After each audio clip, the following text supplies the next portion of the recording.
This program features live coverage of an African safari and may include animal kills and carcasses. Viewer discretion is advised.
Good afternoon. Look at this rain.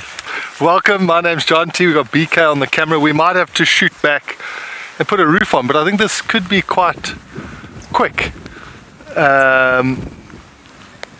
This little downpour, but I think we're gonna shoot back and get under the covers because we don't want the cameras to get wet. But we actually sort of hiding under a tree here, so it's not too bad where we are. But we got caught there. It's like a little cloud burst, which seems to be past us, but the rain's coming from the blue sky on our right. So I do think this is going to blow over pretty quickly. But I must say, I got a Instagram message from one of the viewers. I'm just going to double check. It's Kim. Kimberly Rettinger. And she was telling me that people were talking about the moment that Gert and I missed a leopard yesterday, and that is so bad. We went and watched it now. I will administer myself with some sort of punishment shot, but I also think FC is liable, and everyone watching. Why did no one comment and say, by the way, John T, you just nearly drove over a leopard? So I can't believe that. It shows you how well camouflaged these cheeky little leopards are and how close we were. Damn. But anyway, that's the way the Boerewors bends.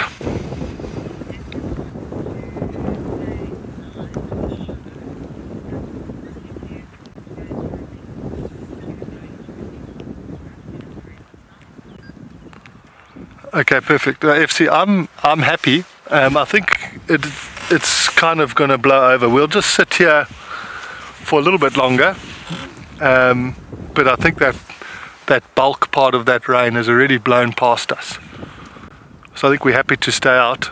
Has Tessa gone back in? It's so weird. I wonder if this is like that front of that cyclone in Mozambique. Okay, so Tessa's gone back in. Let's stay out.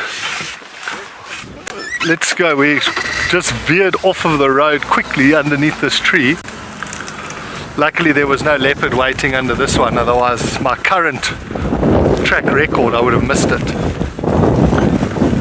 But what's worse than the rain is this wind that's accompanying it. It's outrageous.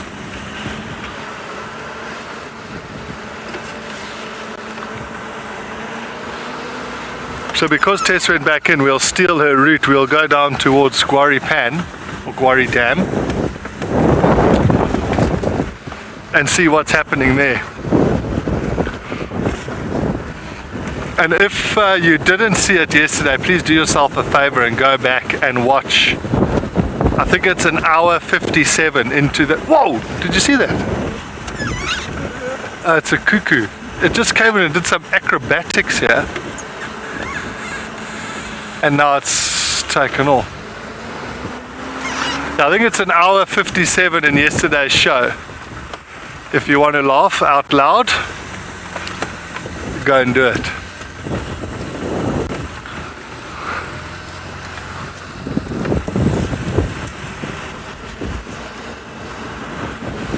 So our plan for the afternoon is to go end up back where we were this morning, with the tracks of that male and female leopard evaded us. I'm hoping that by the late afternoon they might start moving around again.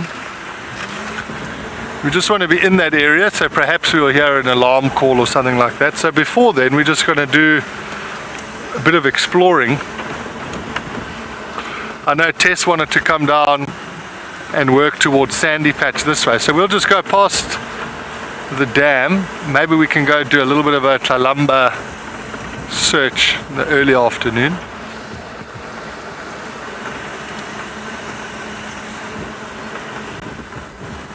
The Henji cat a day for sure. Let's hope we can find a cat. A cat in a hut.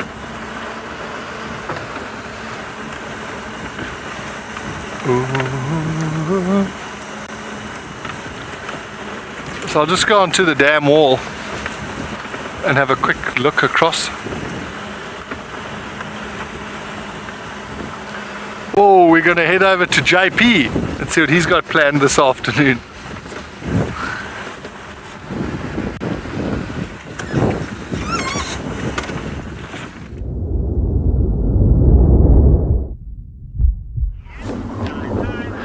Good afternoon and welcome to Eco Training Pridelands. This morning after drive I noticed that there was a large amount of vultures which was actually descending on this area. I quickly walked in and then came to investigate what was going on. First and most important thing that I wanted to know is that the vultures were actually landing on the ground, and that it was the larger species of vultures that were landing on the ground. And I'm going to explain to you right now in a moment why. So my name is JP LaRue, and behind the camera we've got Morgan, and our tracker Morris is also joining us for this afternoon. He's just going to come in for a short little bit and see what we can go and find. So coming back to why it was so important for me to see what the bigger vultures was doing, because generally the larger species won't land on the ground if there's predators present. However, the small hooded vulture often lands on the ground, as it will also feed on the feces of predators. And quite often I've actually seen them hopping behind lions while they're actually busy defecating and feeding on the feces, as it still has enough protein inside it. So what we did find was the impala, and we discovered that the impala was actually killed by a leopard, and that was determined by the size of the bite marks on the throat, as well as a broken and severed spinal cord on the neck. And when leopards often do kill, they go for the spinal cord, and their bite was aimed to actually severing the spinal cord, and that animal will be dropped dead on the ground before it even hits the ground.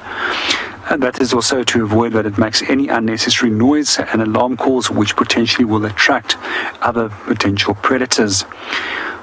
It did eat quite a large piece of it, but then the vultures obviously came in. And I think what happened was that the leopard actually moved off because of the vultures, and knowing that there's 6 very hungry lions that might harm it, it rather made its way out of the area and went to go and see if it could potentially make another kill. But windy conditions like what we are experiencing today is perfect for hunting, because it masks your scent as a predator, and it also helps to actually muffle the hearing.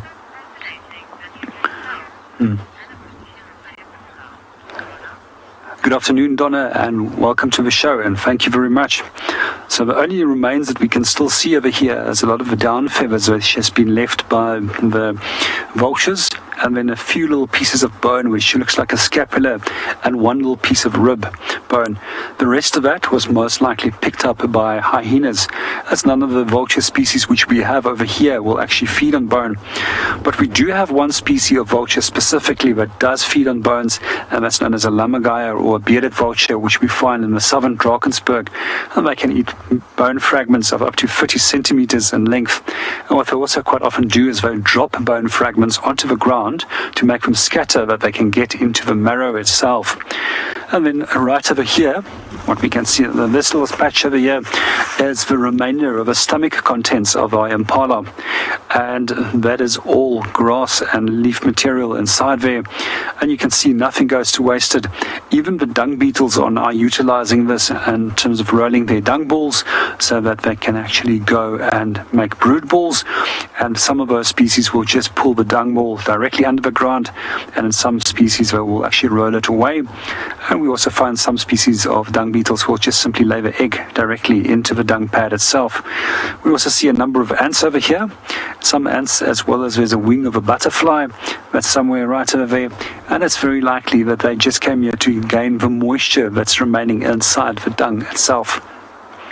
And that's pretty much everything that we can make out from what we can see right over here. I don't know if there's any questions anybody has that they would like to ask about the kill, but yeah, it's pity we missed it.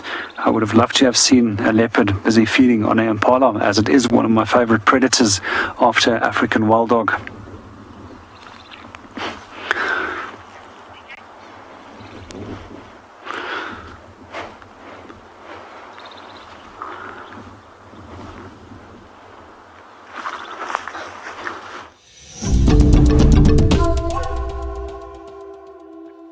So we're now just sitting on the dam wall at Gari Dam and just enjoying a bit of the scenes here. It's that beautiful colour after that burst of rain. I'm just going to let you take that in.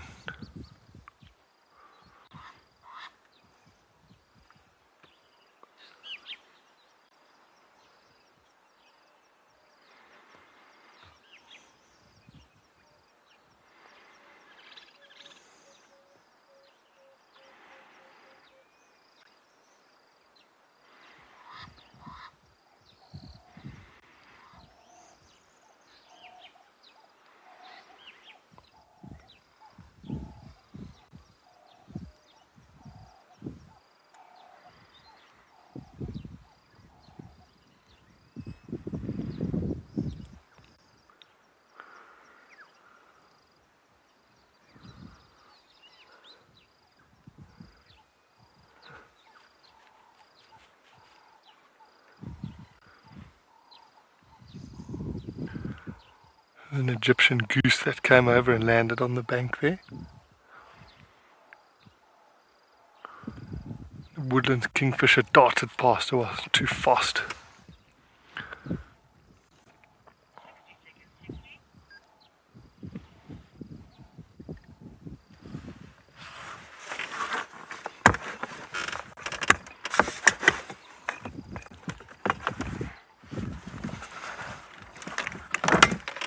Oh, sorry, I'm just dropping hand grenades here.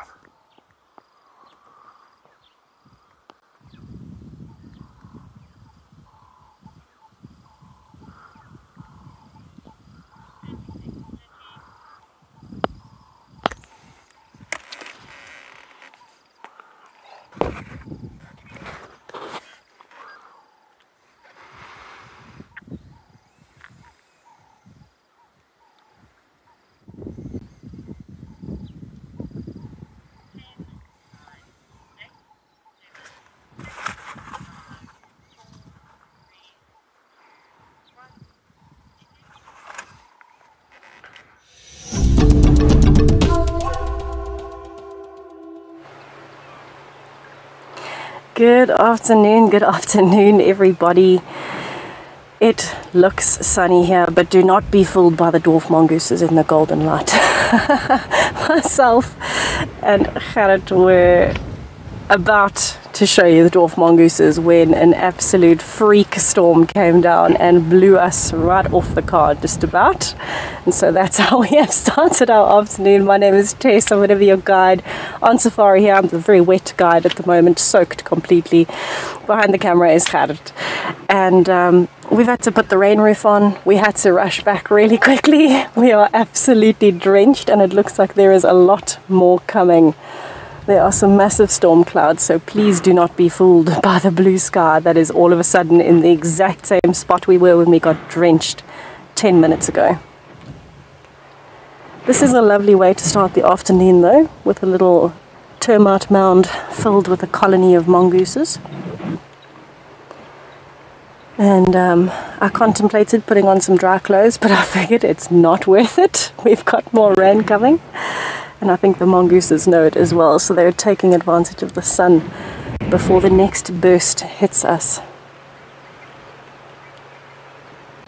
So it seems as though from the weather warnings we've been getting, we're expecting a severe storm within the next hour.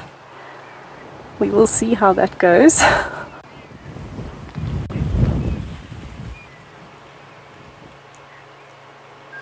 Spas, thank you for your question. Yes, absolutely. Cyclones would affect wildlife.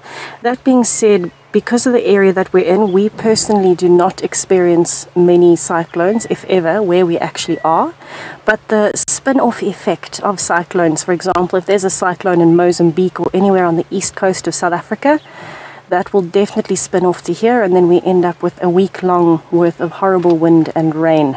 So yes, that will affect the animals. It affects their behavior massively. And so what we find is a lot of the animals are quite difficult to get in frame. They are so nervous, they just run away. And so that's what we've been dealing with for the last week. Just before the sun started a few days ago, the week before that was very overcast. And I believe there was a cyclone that went over Mozambique down towards KwaZulu-Natal. And so that is what might have caused it. The predators would be more active in that time frame, but if it's massive winds, massive rains, then you might find everybody is hiding away. And that's pretty normal to expect, I think. I think we're the only people that are dedicated enough to be out here in that kind of weather. But I can't tell you how warm it's getting all of a sudden. I've got my jacket on because of the rain. And it's warming up enough with my sun, not my sun to the back, my back to the sun, that it is getting quite warm. If you listen in the background, you can hear some African grey hornbills. They're flying over. But the rain roof stops me from showing you that. But yes, don't be deceived. We can hear the thunder in the background. And actually it might be worthwhile me turning around to show you the sky that we are looking at, because it is quite intense. And I think we might have a lot more rain on our hands.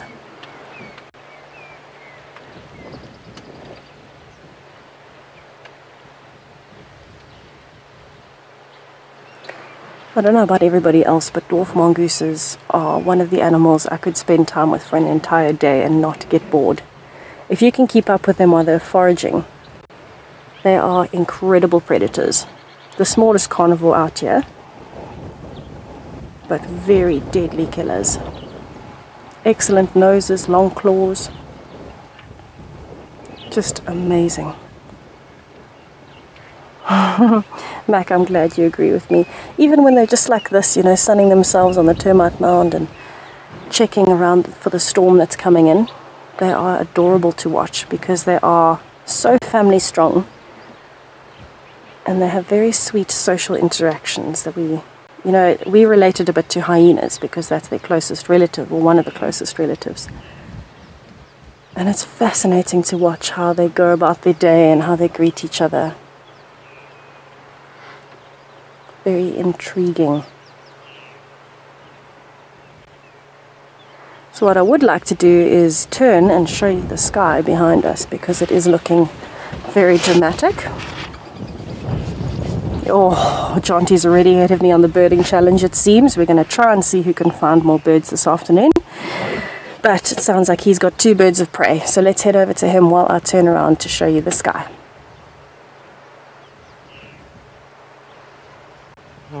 Every now and then I get those dwarf mongoose that Tess is looking at would not want to see this pair of birds. They'll definitely, most definitely catch and eat one.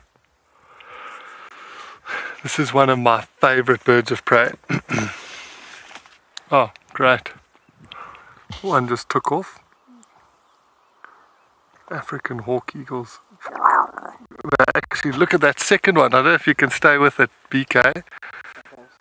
Its crop is full. So you see that bulge sort of above its chest.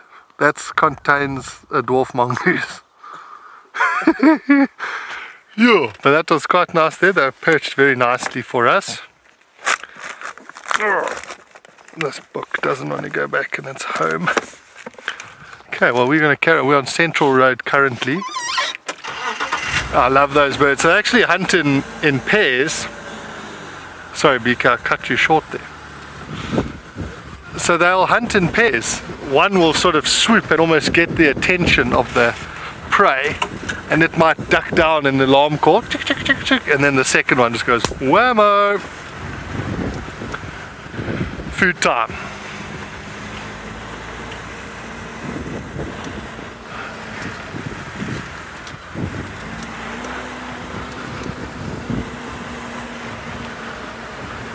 So we want to try and see if we can find even a track of Tlalamba.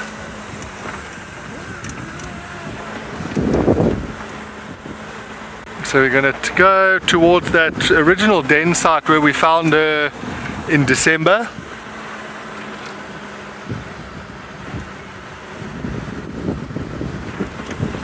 Bella, it will depend what they catch, but that one that just took off now, its crop was so full, I can't imagine it's going to eat anything for a cow in the eye. That is so awesome. I can see them. This BK is going to try to start them. Sorry, I just took some sort of insect to the eyeball. Yeah, if it's full like that, I reckon a couple of days before it tries to hunt again.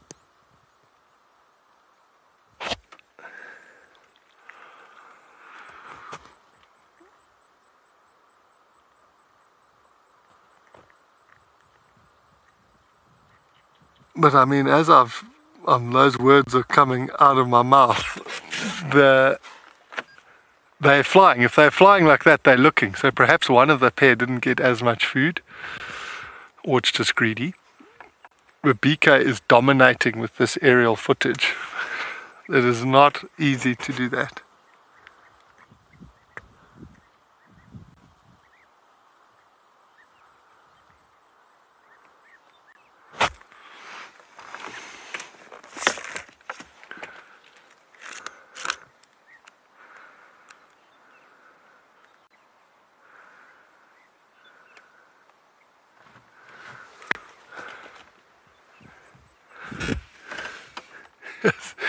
BK Dig said, I can't even see them with, it's so bright to look up there. I don't have my sunglasses on. My eyes are shouting at me. It's incredible with this, there's this wind that's coming in with this weather that we're experiencing.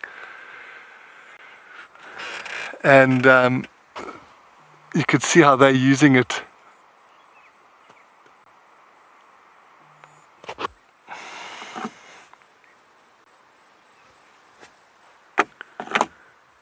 Yeah, I actually have to put my glasses on to look at them.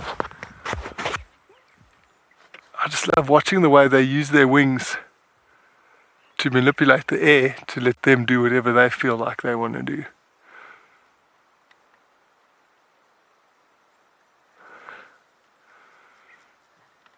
Oh. So they're almost directly above us now. That makes me so jealous.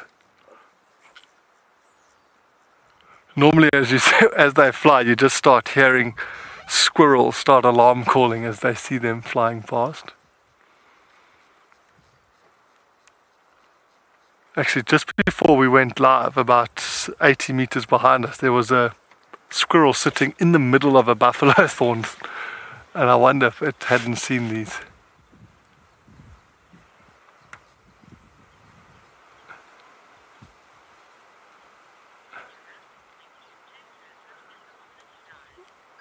Well done, BK. We're going to link back to Tess, who's looking at clouds.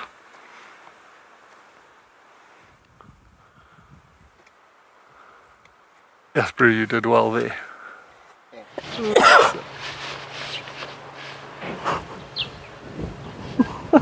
Jonty is trying very hard to one-up me today. I'm going to have to accept that challenge and do what I can.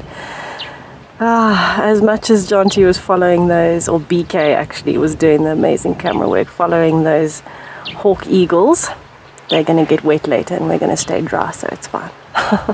So these are the clouds I was talking about when I was sitting with my dwarf mongooses. It's deceiving. There's very golden light in the foreground, but you look at those clouds and they are dark blue. We are in for an absolute treat of a storm later. I think we're going to get wet, but not as wet as Jonty and BK will, so that's fine. I can take that. Okay, so that's all I wanted to show you really, was the sky and the clouds building up. I think the weather warning in itself was enough to tell us that we might be in for some trouble today. And I got the weather warning about 2 minutes after the storm came down, so it was very helpful. But anyway, I've got some amazing plans for the afternoon, which include beating Jonty at the birding challenge. But for now, I'm going to be heading towards a herd of impalas that I can see up on quarantine. My dwarf mongooses are still in the termite mound and they're up and down. But I want to head a little bit further off and see what else we can find. I feel so strange wearing a jacket in the sun. I was wearing different colored clothing and as soon as it got wet, it just completely changed. So I'm going to leave it on for now, take it off later, but I think we're in for an entertaining afternoon either way.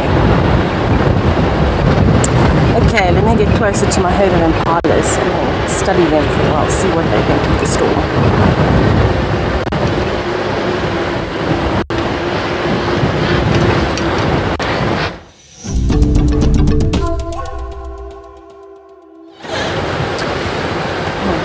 Looks like we have got an implausibility and some impalas today. And it looks as though the male impala of this herd is chasing the females around this afternoon. Here you can hear him in the background.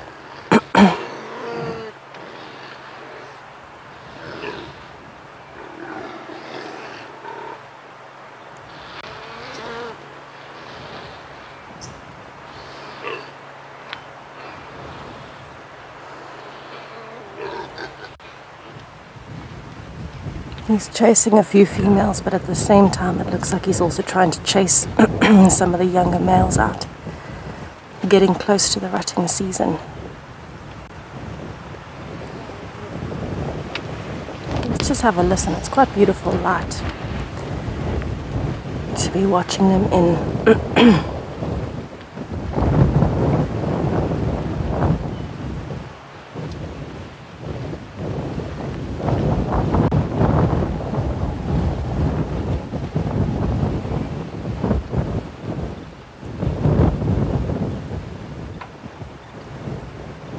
What is interesting is the one that was chasing them looks like he has one broken horn.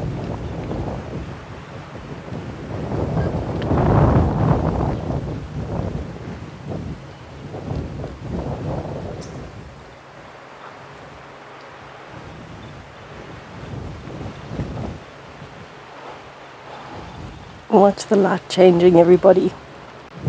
The sun is disappearing, the weather is turning. Temperatures dropping.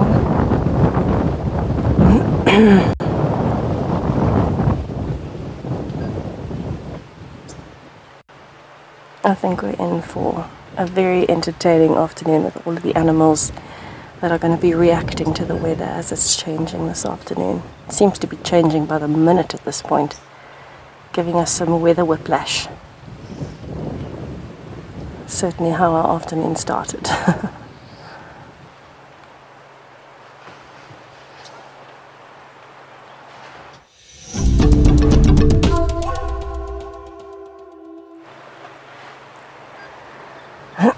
So I found myself quite an abundance of different animals up here on quarantine. I think they also got completely surprised by the storm and now everybody's trying to sun themselves and flick all the rain off. And we've got kudus. Looks like a small breeding herd. We've got some wildebeest, a large implausibility, and even some impalas. I think they're all going to be staying very close to each other the entire afternoon. I can see the wildebeest have started lying down. I think they're anticipating the storm. And so they found a sheltered spot they're happy with, and they're going to stay there. Definitely can't blame them on that one.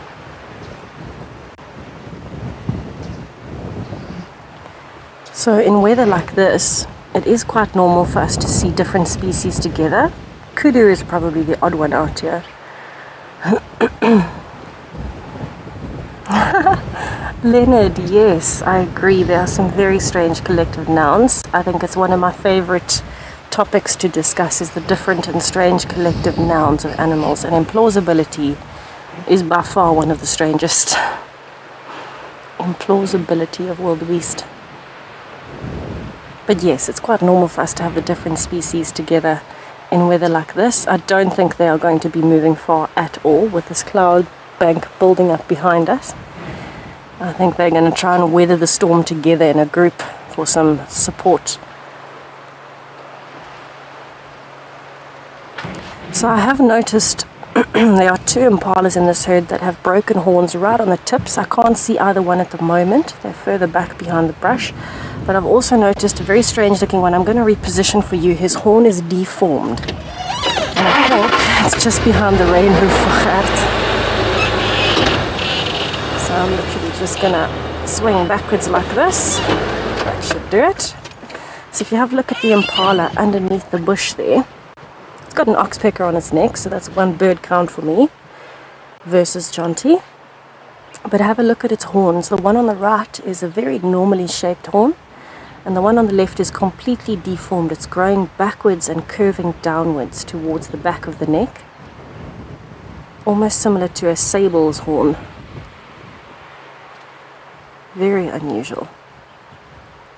This was probably some form of birth defect, or a defect while the horn was forming, and not necessarily something that would have been from fighting, because the horns are not bendable. They snap. They're not bendable. And so if it had been an impact, the horn would have broken instead of bending. But possibly, maybe when it was younger, if it was still very, very young and it got a knock to the head, that might have affected the way the horn grew. But that impala, for example, probably won't win any fights against the other males, because the deformity is a disadvantage. Having his horn growing backwards and downwards means he can't use it in fights. He can only use one horn effectively. That would be my deduction. Not necessarily 100% true. We don't know if he will win any fights, but I wouldn't think that he will, in my opinion. He's quite strange looking. Oh, my hat's blowing off. The wind has just come up out of nowhere. This is exactly what it did before the rain just bucketed down on us just now. Absolutely drenched us. My hat blew off the car and off my head.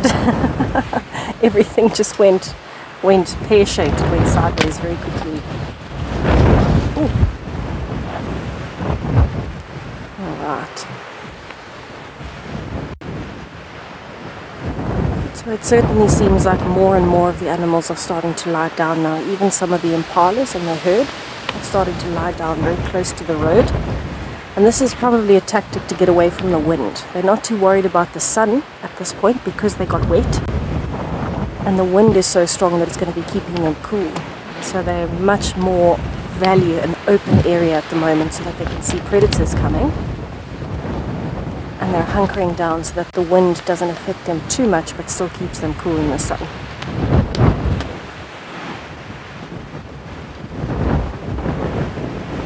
You can see how hard the wind is blowing by the way the grass is moving.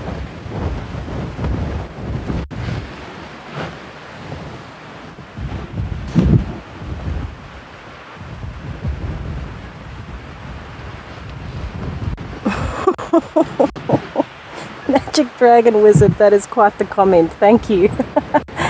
That may have made my day. Yes, I suppose you could liken the herd of impalas to teenagers gathering in the backyard. Very close together, some standing together, some slightly off to the side, little cliques within the group. Everybody standing around. I think in this day and age, all that would be missing is everybody would be on a cell phone or some form of electronic device. That seems to be the trend. I much prefer being out here. Yeah, all of the males are even starting to lie down now. So this is how we would be able to use animal behavior to help us predict what the weather is going to do. We often get asked, do animals change their behavior in bad weather? And absolutely they do. And this is a telltale sign for us. Yes, we've had some rain. They shook it off and they started moving. But now that the wind has picked up again and the clouds are building up, you can see they've changed their behavior again. They're starting to lie down. They're starting to group together quite closely, especially the nursery is right in the middle. And so this is telling us they're not spending energy on chasing each other. They're not feeding. They are standing around and then starting to lie down in groups. So I think this is our telltale sign that we're going to have a bit of a rough and wet afternoon. But it sounds like Jonty's on a bumble, and I think I should get going on my own so that I can try and get some more birds for you.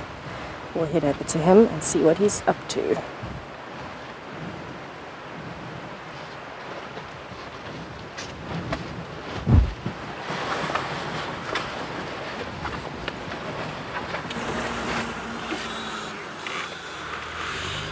Oh, we've just done a little check in here. This is that original den site of Tlalambas. We're just working this area carefully. I think Tess was in here, well, she was. So we're just doing a bit of a double check around this area. It is so tough. This sort of drainage line that's behind us,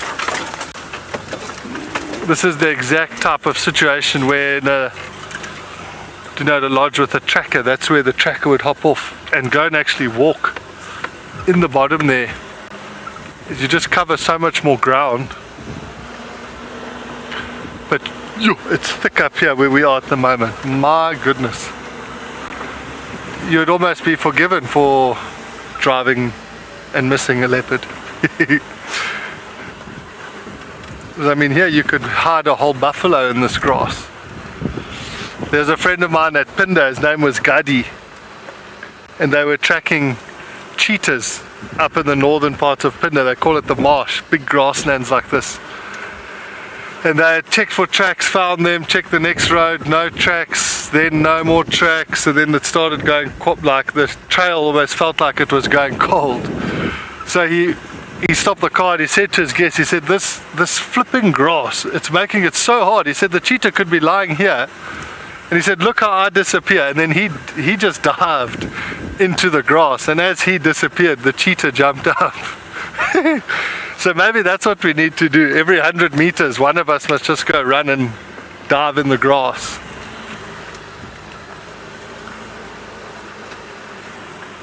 Oh, Gadi, what a character.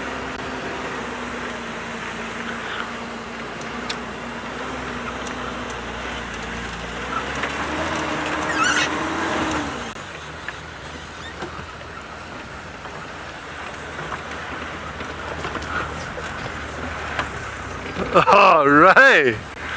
Yeah, that is cheeky. Ray, did you see it while we were live? You must tell her. If your answer is yes, then... But we're certainly going to try. That's what we are out here trying to do. Is to try and find the spotted kid.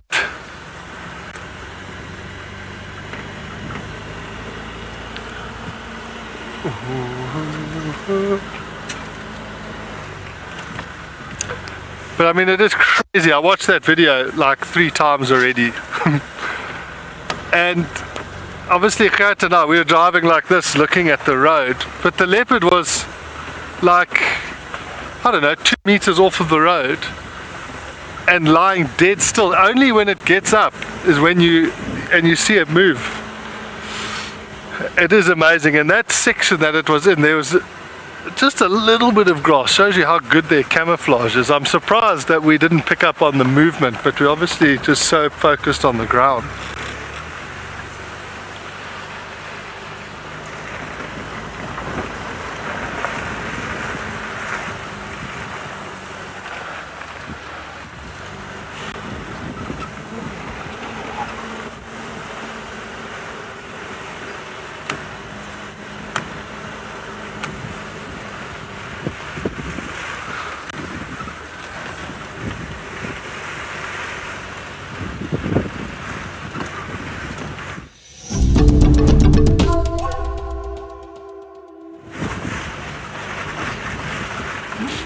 So we're just coming up towards Quarry Pan. I'm just trying to decide if we should maybe go up and check the boundary, if there's any tracks of Tlalamba coming in or out of Djuma. It's funny though, I think from this point here, she loves to hang out this drainage line and everything going south and west from here. I think that's what she likes.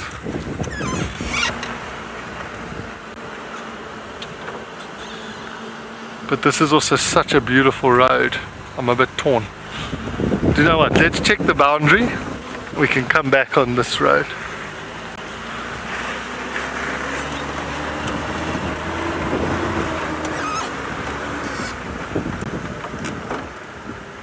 There's some hyena tracks.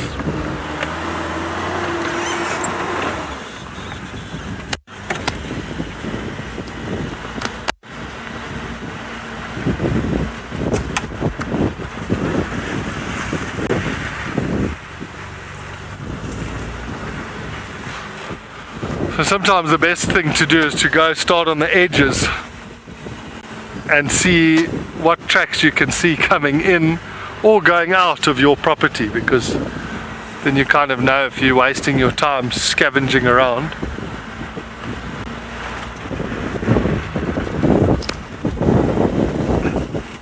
I don't even know when the last time she was actually seen.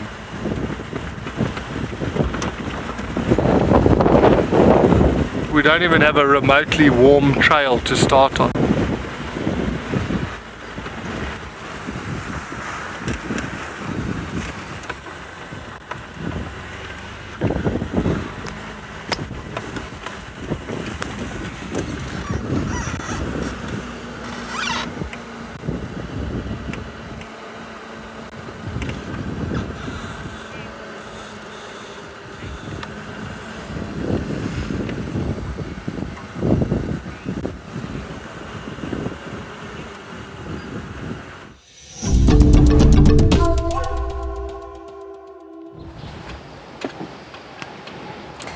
So I have just arrived on Gari Dam Wall, and there is a gorgeous woodland kingfisher sitting so close to us on this overhanging dead branch, and it looks like it's hunting. You can see it's angling its head slightly to the side so it can look down into the water. Now it's chosen a pretty good spot because it's a branch coming off the dam wall, which means it can still come back to the dam wall to catch insects that would be moving along here. But it's got access as well to dropping straight down to get tadpoles, fish, aquatic insects, anything it can see moving in the water.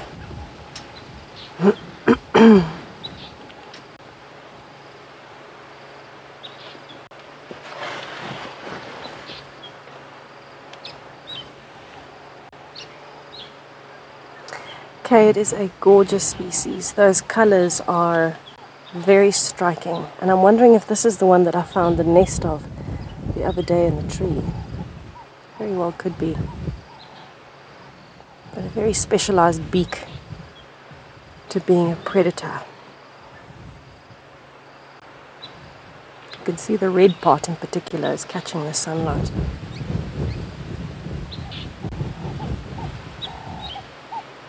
Oh, it's struggling a bit in the wind there.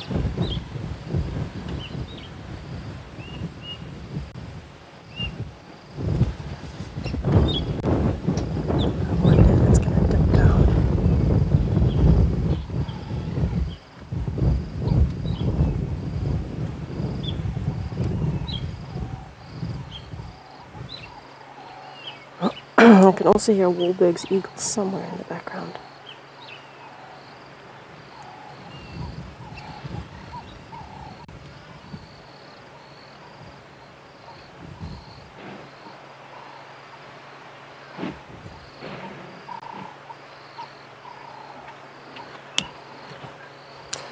Tina, no, not excuse me, not all birds would mob when they feel threatened.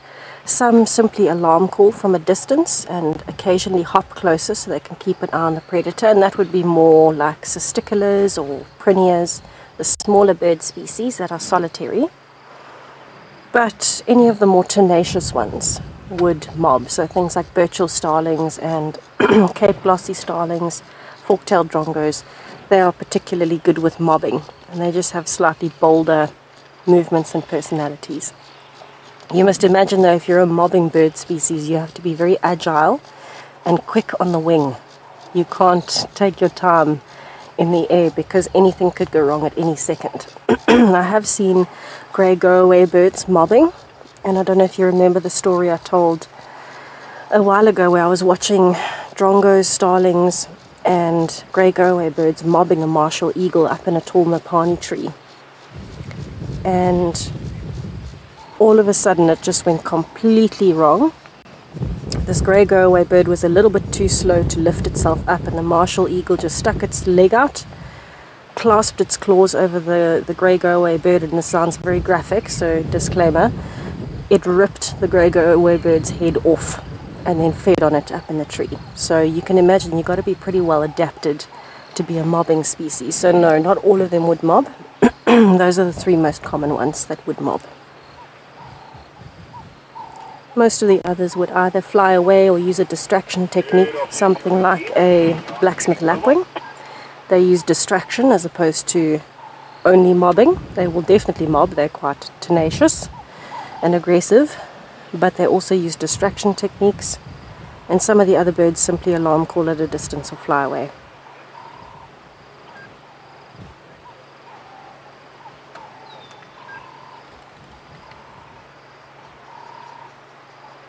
This is a lovely scene that we've got watching this kingfisher with the calls in the background, the golden light. Again, very deceiving. Don't believe it.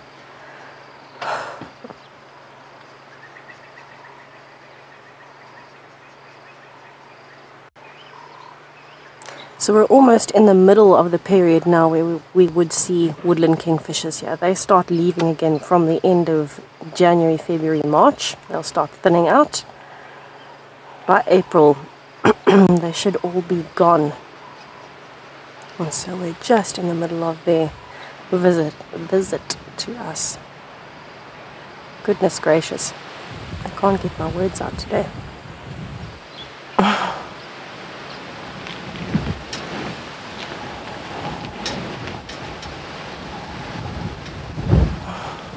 The dam wall just funnels wind straight over the dam.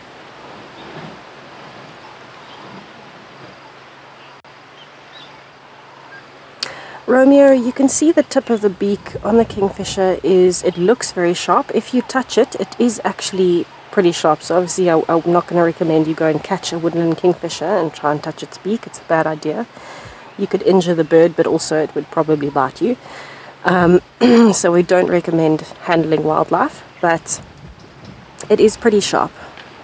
If, for example, it were to fly at speed into the side of a fish, it would pierce the fish. But it's unlikely because it's very skilled at catching the fish instead of spearing the fish. But it is sharp enough that it would be able to break the skin if it hits you hard enough. But of course, with that impact as well, you'd also find that the kingfisher might have a bit of a concussion.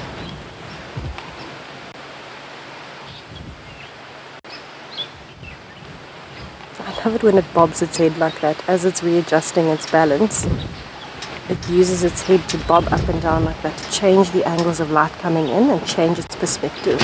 It's looking for movement from any insects in the brush and for any prey in the water.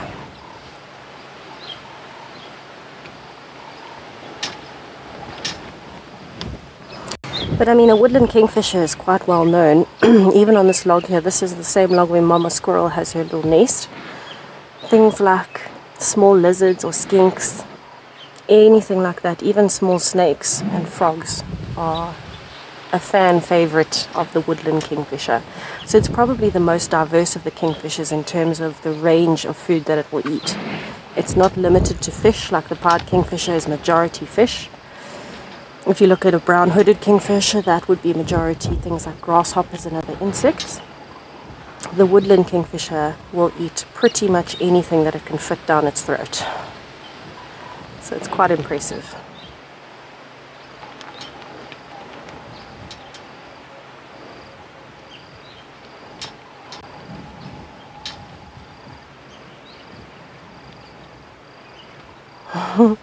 Megan, it is a very neat looking bird. I'm surprised by how smooth it is looking at the moment. With the amount of wind, you would think it'd look at least a little bit ruffled, but it is facing into the wind, so I suppose that is helpful.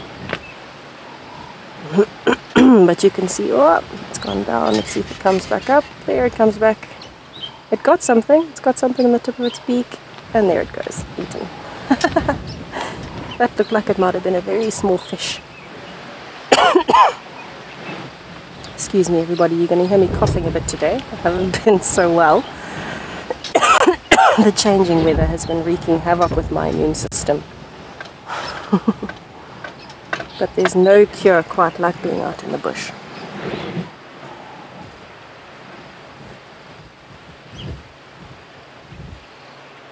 I wonder if it's going to come down and get another one.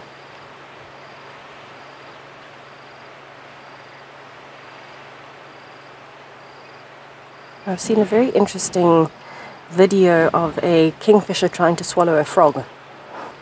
And the frog was fighting for its life, trying to get back up the kingfisher's throat. And in fact, I've seen a similar thing with the heron, where you could actually see it moving inside of the heron's throat while it was on the way down that long neck. It must be quite uncomfortable. But in the end, both the birds won, so I suppose the food was just putting up a bit of a fight.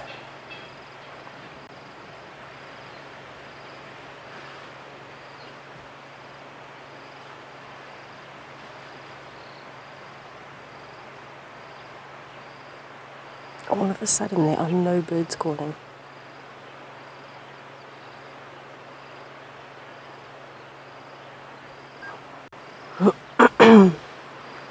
I know everybody is particularly enjoying the colors of this kingfisher, and it is to me one of the most beautiful kingfisher species. We do get others that have bright colors as well, but this one is one of the only ones with a very bright neon blue. This and the mangrove kingfisher have got the very neon blue. Brown-hooded kingfisher not quite as bright, but I think my all-time favorite kingfisher is probably either a malachite kingfisher or an African pygmy kingfisher. If you haven't seen them before, so you're going to hear me making a noise to uncover my books that are trying to dry out. I will show you what it looks like. They are absolutely beautiful. But this blue in particular is one of those that you just can't really get over. Goodness gracious, my pages are already stuck together, everybody. It's going well. Okay. So these are my two favorite kingfisher species because I know everyone's admiring the colors. I don't know if you've been lucky enough to see them, but the African pygmy kingfisher and the malachite kingfisher, have a look at those colors. Bright, bright orange, blowing away. And the malachite kingfisher in particular, have a look at that green crest. It's almost a jade color. And then it's got a range of kind of emerald blue right the way down to the neon blue. And they're quite a bit smaller than the other kingfisher species. So to me, absolutely stunning. So if you haven't been lucky enough to see one, I hope that you are. I really, really hope so. I think it would honestly blow minds how colourful they are in person, because the book doesn't really do it justice.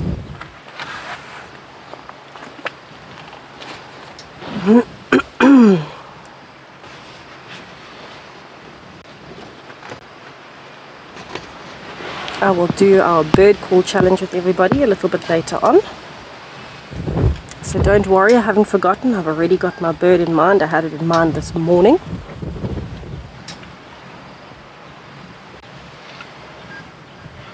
So we will see as the afternoon goes on. I'll find a nice, beautiful scene for you as well, and then we can do the bird call. Copy 2 out of 5, but although my phone's out and open. Out in the open.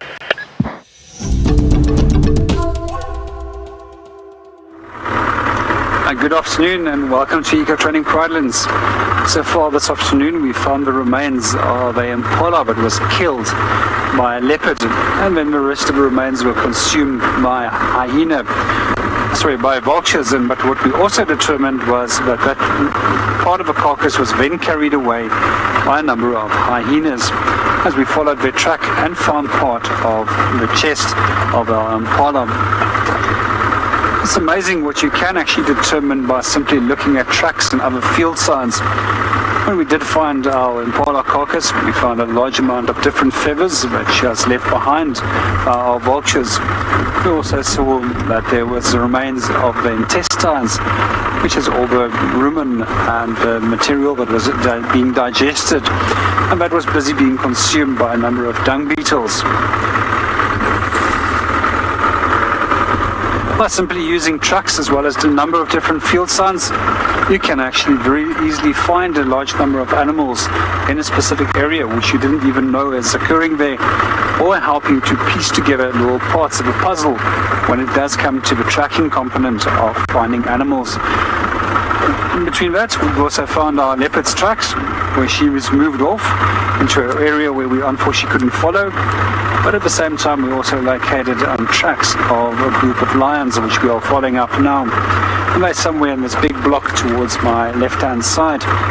We just want to make sure that they haven't come out of the block, and then from there we're going to enter the block with a vehicle. The reason why we don't just drive in straight after where we think that they went in is that we don't want to unnecessarily trample and create environmental damage by driving off-road. So if you're keen on learning the skills of tracking as well as identifying a host of different field signs, why don't you give us a shout and come and have a look on the Eco Training website, as we offer a number of different tracking courses. It's not the only courses that we do. We also have a number of birding courses, guide courses, as well as trails guide courses where you can learn how to become a walking guide.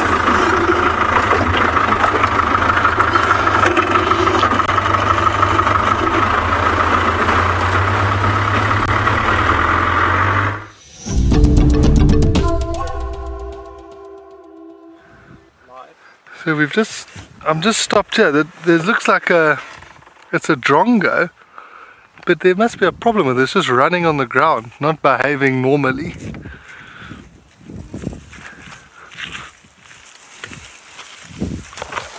Oh, what? Where did it go? Oh, there, it's there now. Yeah, it just wasn't flying away, it was just running on the ground. I was going to try to see maybe if it had a broken wing or something. It was right here. But then I got the grass poked me in the eye, and it used that opportune moment to just escape.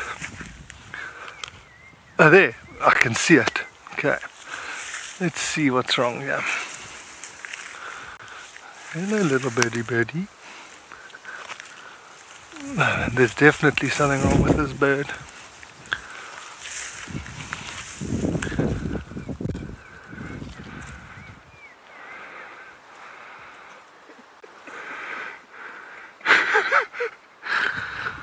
Okay, apparently nothing wrong with it. Epic. But before we saw that, we were just admiring this cloud formation moving in front of us, but there were like 4 or 5 vultures just cruising straight into these clouds. It must be the coolest thing in the world to be able to do that. I was just asking BK if he'd ever been in a microlight. I remember going in a microlight. It's so cool. Oh, well, one, it's not so convincing when they ask you, they like double check your weight before they take off. because they're worried that the thing won't get off the ground. But then you're cruising, and when you get to a certain height, they switch off the motor, and then you just glide, and you hear that sound. It's very, very cool. But then, like, I was quite casual. I said to the guy flying it, "Oh, cool, check that vulture," and he panicked. Where is it? Because obviously, if a vulture hits you in that thing, you're going down at a rate of knots. So we did a bit of loops here in Columba's normal hangouts, so now we're going to carry on. I think we'll go in and check Chitwa Dam while we're in this area, before we start moving westwards. Remember I said I want to be back in that area where those tracks of those two leopards stitched us up earlier. That's where I want to be going.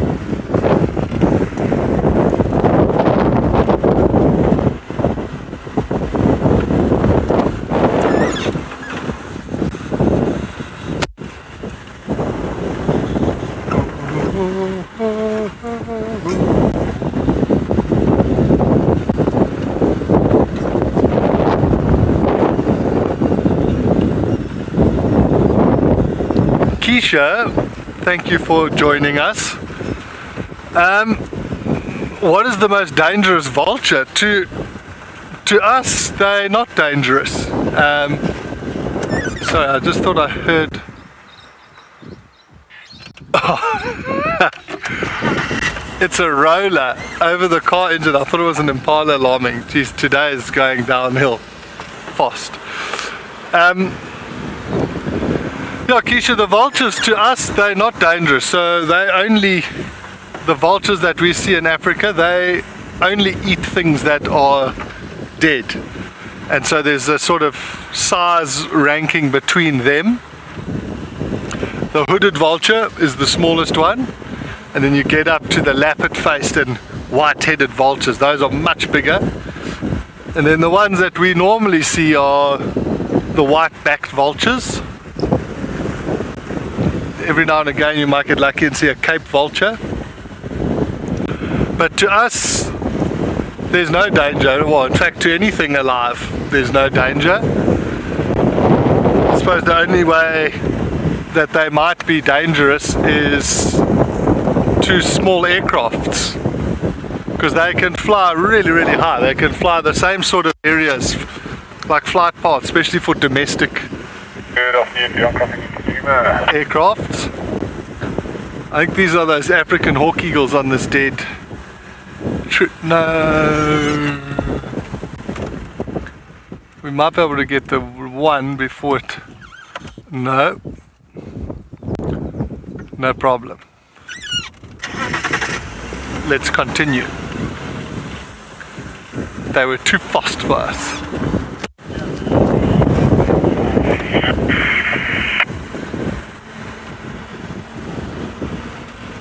Here we go.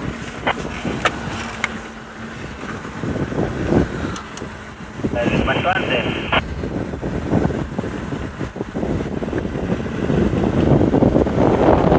Alright, coming to nothing in the west. No, Penny. They solely eat carrion or dead meat. That's what they eat. I mean, it's pretty incredible. Imagine that as your only function. And they play a massively important role, like an ecological role, of getting rid of dead things in the landscape. So it is a pity, you know, things like power lines, them losing breeding areas. If vulture numbers had to drop, imagine what that knock-on effect would be in a natural ecosystem.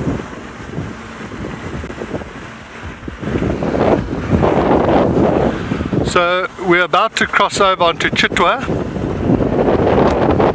Let's go check the dam.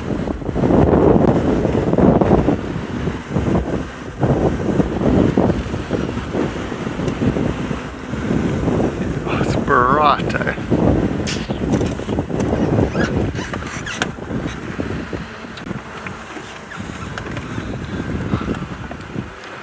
Jonty crossing onto Chitwa.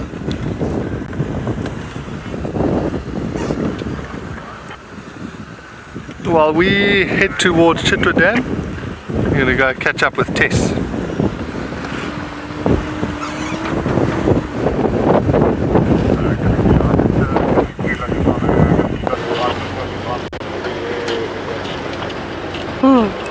If you see my baby hippo Jonty, tell it I said hello.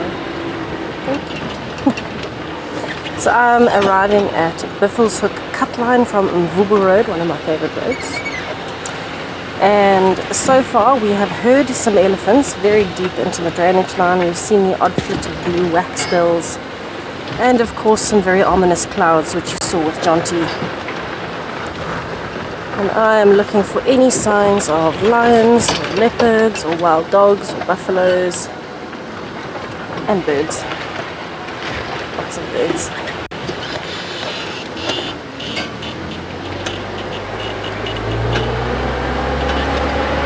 I'm also starting a new fashion trend, wearing my jacket half pulled up. I'm getting warm, but not warm enough to take the jacket off. I'm still wet. So I'm doing an in-between phase.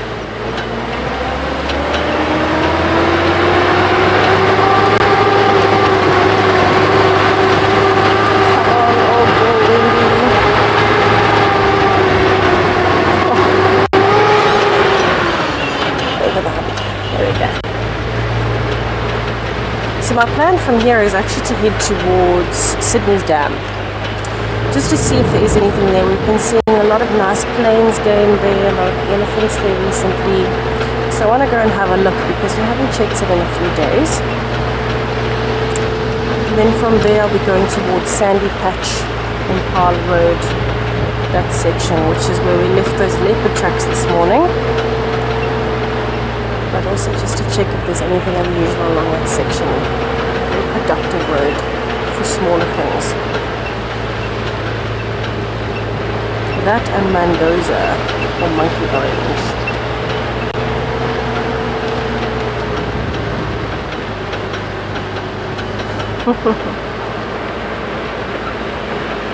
Now that road, it sounds very strange, but I always get allergies on that road.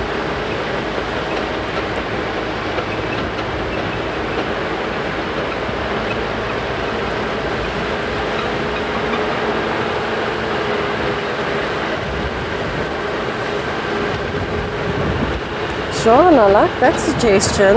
Okay, a bird call challenge. So I suppose the person that's chosen the nicest 3 bird calls wins, or is it you get the most right? Because we can cheat with that if it's we get the most right. We can do very simple ones.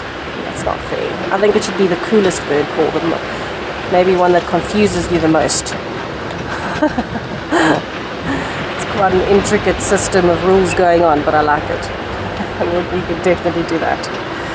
I will chat to Jonty, absolutely. I was actually saying to Jonty what we should do is, just for one drive, we should swap clothes and guide like the other person. Talk like them, wear their clothing. Just swap positions for the day. I don't know if he's too keen on it. I wear 3/4 tight pants. I don't think he's too keen on that.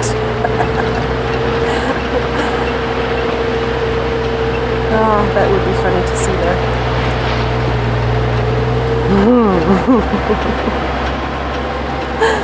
But yes, I was chatting about Monkey Orange Road, and I was chatting to Mel, who is actually directing today. She's in my ear, hello Mel. And I always get allergies on that road, and I was saying I think I should nickname it something different, because that road, I love it, but it does not agree with my immune system. And she suggested I call it Sneezens Road, and I quite like that. I think my nickname for it's going to be Sneezens Road from now on.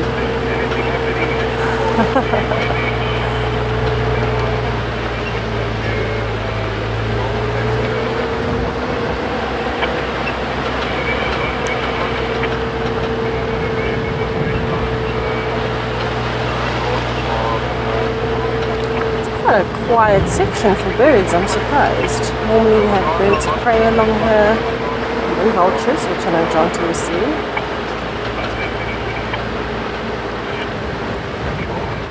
Very nice. Snacks in the bush. That is a good topic. It's going to make us all hungry, but it's a good topic. I would say my favorite snacks in the bush, definitely biltong. I think John G agrees with that. He loves biltong on drive. I know Gert does as well. And nuts is always a good one. Fruit is always good.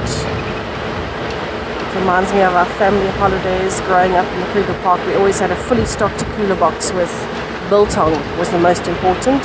And then what we call droewors in South Africa, which is dried sausage. So it's the sausage version of biltong. It's air-dried sausage. That to me is fantastic, phenomenal. There's not enough words in the world to describe droewors. So I love that. Nuts, fruit, anything like that. Anything that's, you know, fairly high in energy to keep you going and you can just snack consistently as you go is always good. What's your favorite, Gert? I don't snack on drive. Yes, Gert doesn't snack much on drive, everybody. Myself and Jonty are constantly eating on drive, and Gert doesn't even bring things with. But you do enjoy biltong, hey? No. Yeah, he loves biltong. I don't think I know a South African that's not vegetarian that does not enjoy biltong. It's just one of those things. And no, it's not the same as jerky, everybody. Definitely not the same as jerky. It doesn't taste the same and it doesn't feel the same. It's quite different to everything else you'll ever try.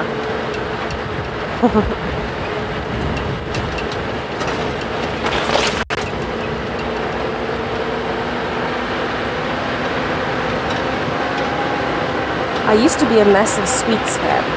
I used to love like candy sweets.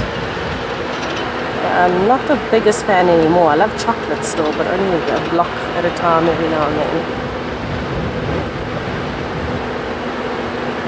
But I remember I always used to have, I don't remember what the sweets were called, but they were roundish sweets and they were hard on the outside and chewy on the inside, and we used to have a big bag of those. Ali, some people do say biltong is a bit salty for them. I think it also depends on the biltong you've tried, because some people like it very salty and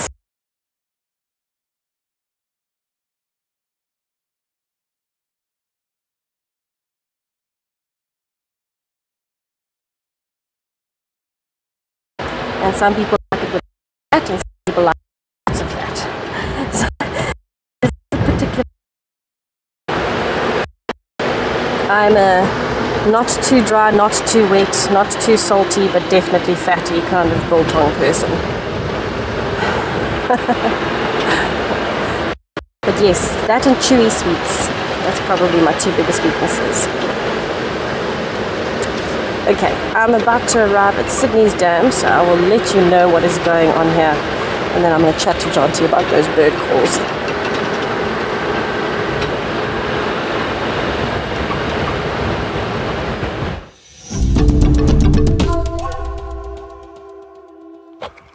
So we're just sitting at Chitwa Dam by these hippos, and this is one of that tiny hippo that Tess saw being born. Every now and again it pops its head up.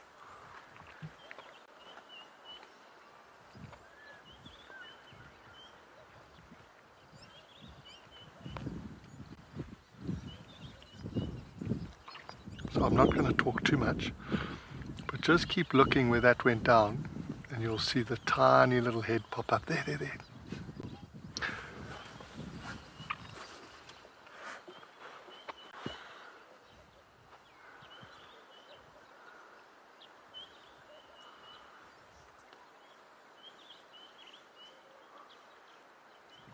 Look at it, it's a tiny.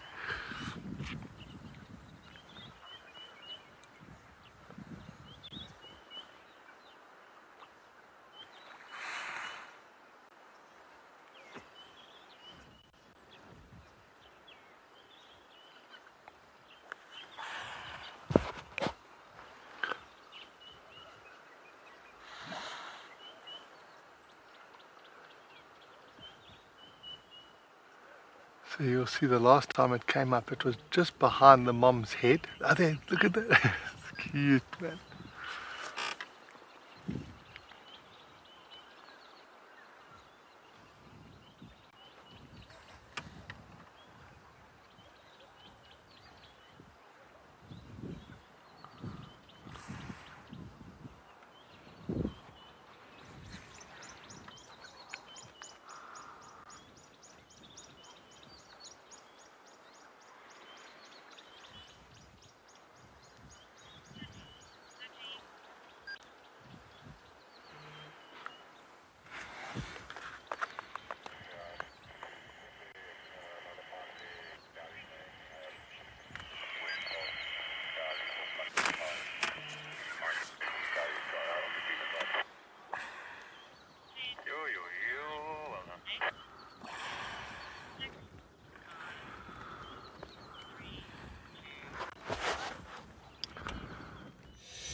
We are just busy, still sitting here, just being very quiet. We don't want to, the mom is being very shy, but also all of the hippos that we're just watching, because this wind's picking up, you can see they keep ducking their heads under.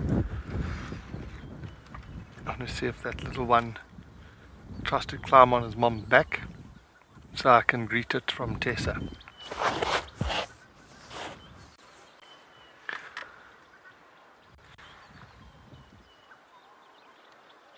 I just heard someone call something in on Gari Main, on Juma side. I'm just going to check what they were talking about.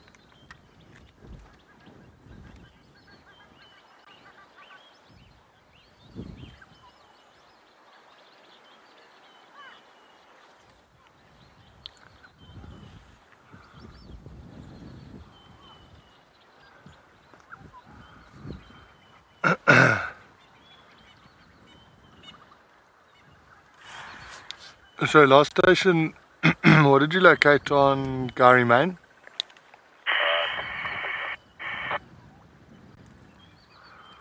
I really wish the radio wasn't so horribly unclear.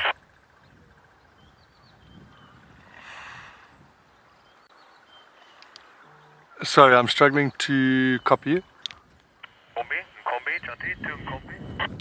Copy, thank you. So Jean, was that a suggestion? Sorry, I was just trying to listen on the radio.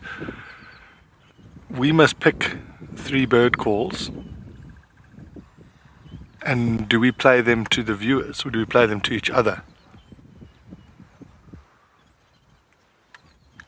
How would it work? I'd imagine Tess would win because I'm hopeless with bird calls.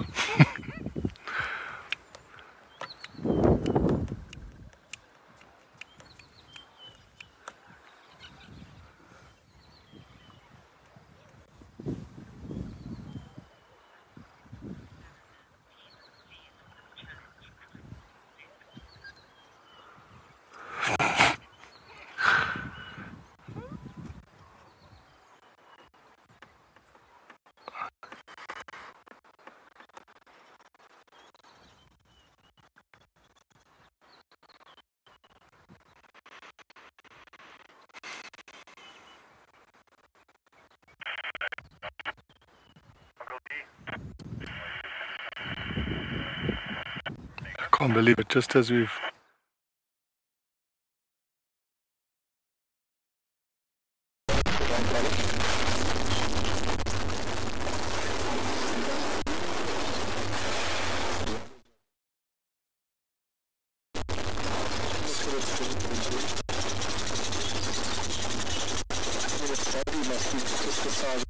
head. Oh, feeling a few raindrops.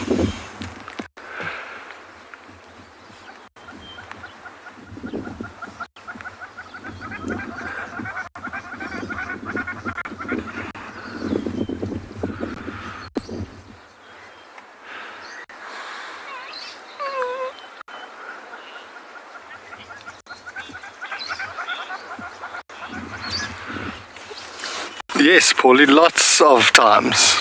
Lots and lots and lots. I wouldn't, if any guide or someone who spent a lot of time told you they've not been scared, then they're telling a little porcupine, oh my word, look, please crawl on your mom's back.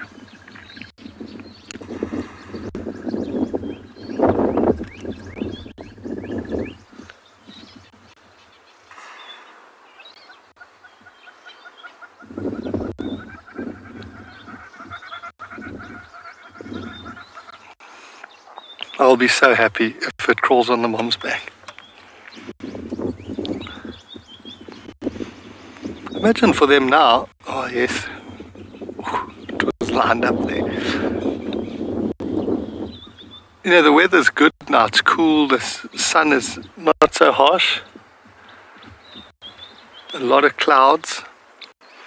Sometimes in this weather you find them sort of lying out on the banks.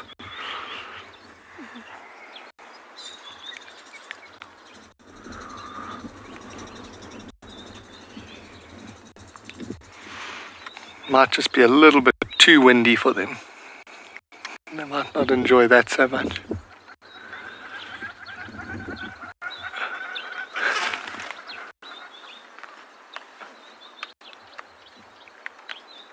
Yes. Eckhart, can you frame up this demon cloud that's above us? I think we're going to have to move very soon. Look at that thing.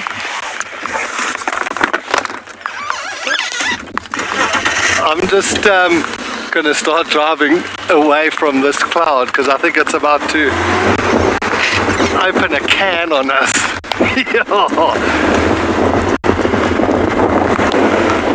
Oh my word, look how epic that looks. So I'm just gunning it a little bit because I think we're right on the edge of it. It's incredible.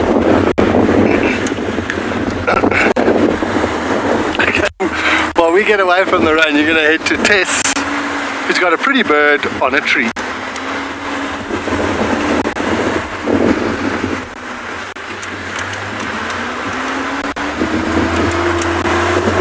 Hello, Picos.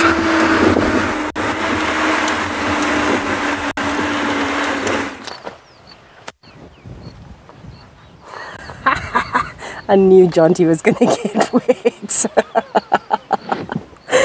Yes, we won by having the rain roof on, everybody. Thank heaven for that. Okay, so we can definitely tell there is a storm coming. The rain is all around us at the moment, but has not hit us yet where we are. We're on Sandy Patch North. And you can see we have got a lovely little family of swallows that seem to be really enjoying this very dead looking tree with a dramatic skyline in the background. Now we're going to do another ID challenge. So Haj and I have been chatting about which two these are, or which species these are. There are a few individuals that are barn swallows. I know, oh, don't fly away. Please come back. There's a few that are barn swallows with the reddish on the face, but there were a good few that did not have the red on the face, so they looked more like wire-tailed swallows, not barn swallows. They had a bit of the brown on the head and the white on the front without the very dark blue, but never mind. Not altogether uncommon to find different species together, especially before a storm when you've got what we call a low pressure cell building.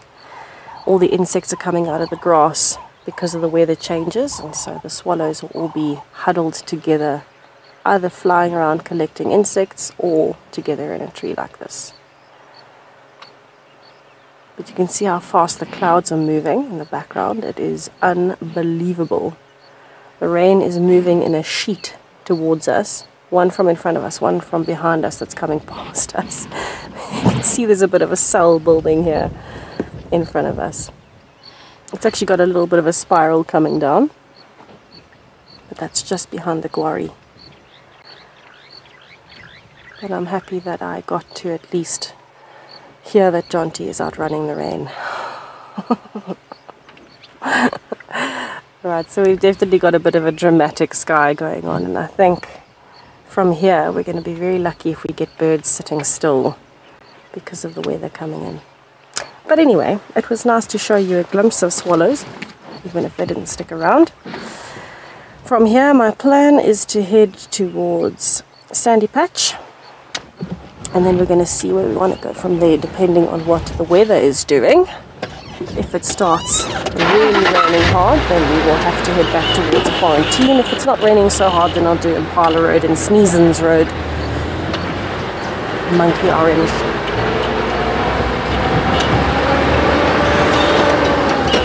Oh, I have a feeling I'm going to beat Tonti at birds today. There's a European roller. Oh yeah. Sitting very nicely on top of a guarri that's lost a few of its branches. You can see those dusty colors, absolutely gorgeous. There's a Birchall starling that's landed behind as well. We're going to sit here and watch them for a little while and just see what they decide to do with this weather.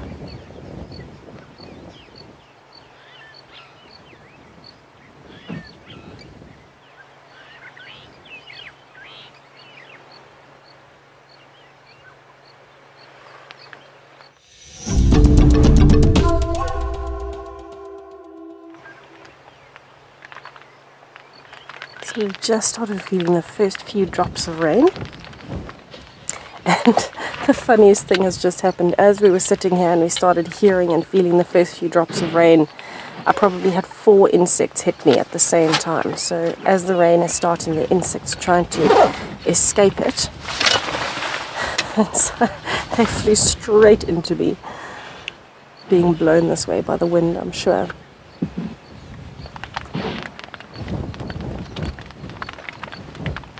Just hear the rain starting at the moment, so you'll hear us moving around a bit. That's just us making sure the equipment is covered properly again. But lucky us, we've got a roof. Tonti doesn't. And how gorgeous is this European roller? It's been a while since I've seen one sitting still for long enough. We've been seeing a lot more lilac-breasted rollers recently, which is quite unusual for this time of the year. Normally with the European rollers around, we don't have as many lilac-breasted rollers that will sit still because they will compete with each other. The European roller is quite a bit bigger than the lilac-breasted roller.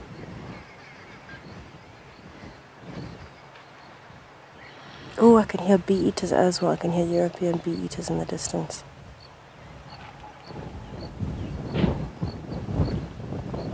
And my stomach making noises. Maybe time for some of that biltong.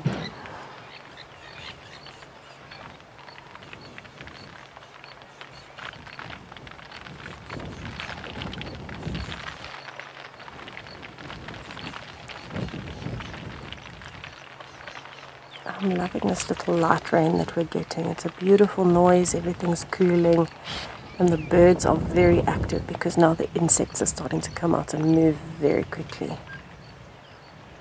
So just before the calm, just before the storm hits, this is when birds in particular are going to be at the biggest advantage for finding food. So I'm excited to see what other birds we find in the next little while.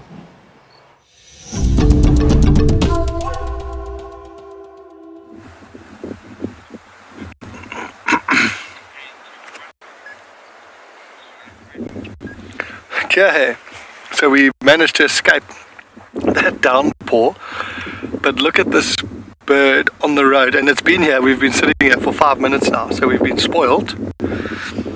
This is one I was desperate to try and do an ID with when I was here in December, but we kept getting foiled.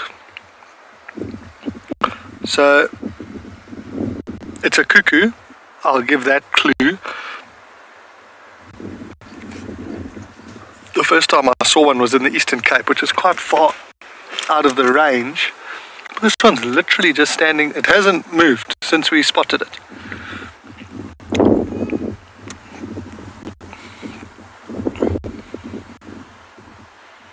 What's interesting is that I've seen these, they parasitize other birds, and I've seen them on Birchall starlings' nests, but recent reading in South Africa, it's mainly with pied crows. I mean, that's incredible.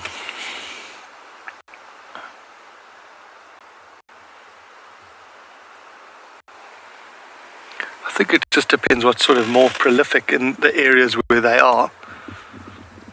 I would imagine in this area it would be more starlings that they kick the eggs out of the nest.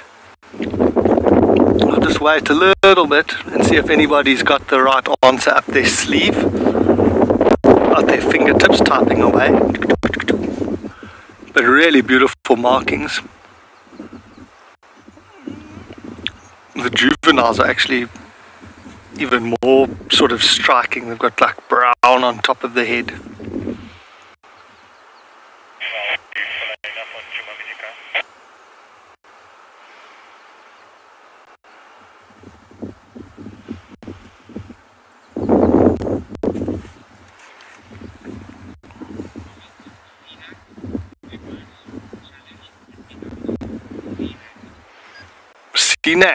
I believe so. I've had some communication from Tess and from FC, so we'll just have to figure out when we're going to do that.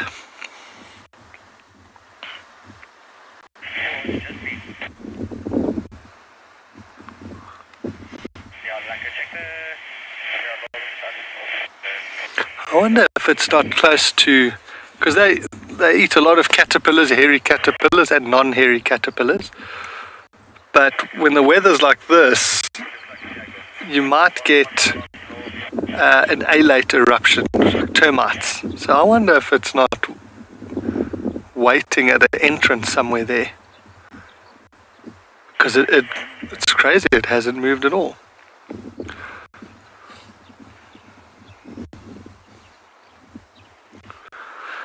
Okay, I don't know how much longer I can wait before I tell you the name, but those two white spots are a bit of a giveaway on the tail. Also got those little white spots on the wings. Well, obviously more than one person said it. Anybody who said it's a great spotted cuckoo, you get 2 thumbs up and a pat on the back.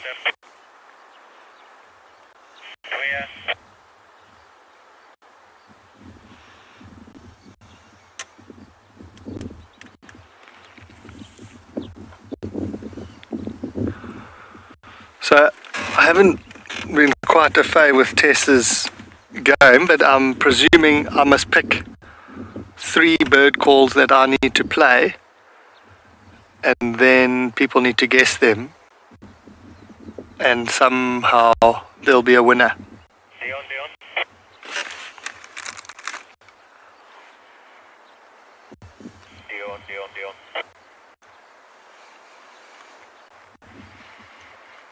Oh. Okay, I want to go forward and see what is in the grass there. Oh, back out.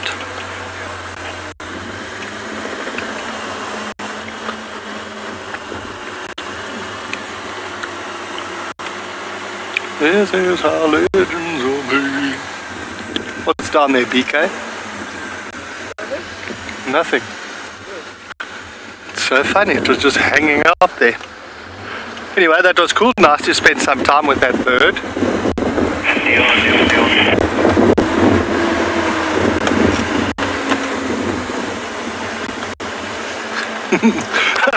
Asante, I do not know. Sorry, someone's just calling me. Go ahead. If you drive north from Twin Dams, there's a very prominent, well, it's a road now that heads west. The first road that you come to north of Twin Dams.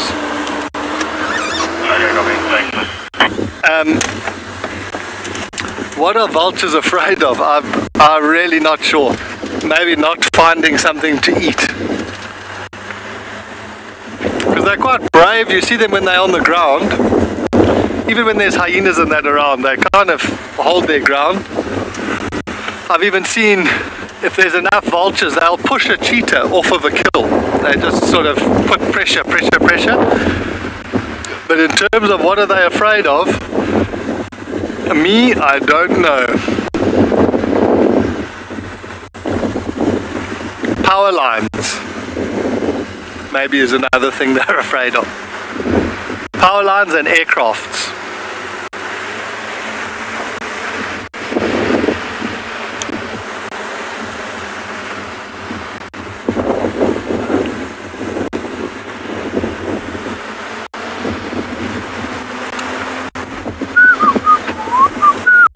Oh, I thought it was going to land there. It would have been beautiful. It's a lilac-breasted roller.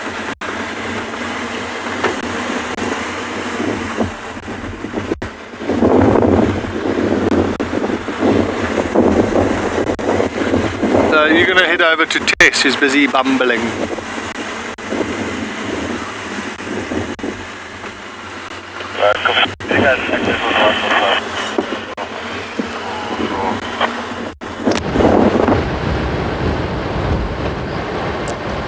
Alrighty, I am officially on Empire Road, heading towards Empire Point. It is very windy, my hat keeps blowing itself off of my head. I'll show you what it looks like when it folds itself in half backwards. Oh, and for now we're just trying not to blow off the road. But I've been thinking about which bird calls I'm going to do for the challenge. Because now, now that it's a one-on-one, me against John G, 3 against 3, I get to add to my list for the afternoon, and that is very exciting. I've already chosen 2, now I want to make the third one a really good one. It is starting to rain again where we are. Wendy's had a good few baths today. So have we.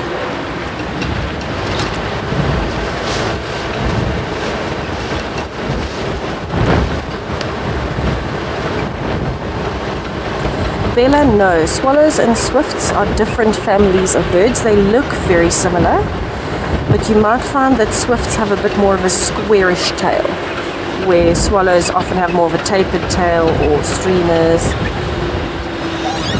And so that tends to be the difference usually. I don't know if you're going to get it, but never mind. There was a red-backed shrike there, and I know James Richard is still looking for a red-backed shrike. There's a glimpse of one. Yes, but swallows and swifts are different. You'll often find that swallows will be hanging out more around water holes, where swifts might be more around cliff surfaces. But you do find them overlapping as well. But no, they are different families and related, but not the same thing. If you have a look, if you have a birding book or a birding app, if you have a look where swifts and swallows are, they're in completely separate sections of the book. They're not even next to each other. Swifts are closer to things like hornbills and woodpeckers, and swallows are closer to things like scrub robins. So they're on opposite ends of the classification books. It's quite interesting. And it's certainly not alphabetical, because then they'd be close together. It's based on the families as they go in order.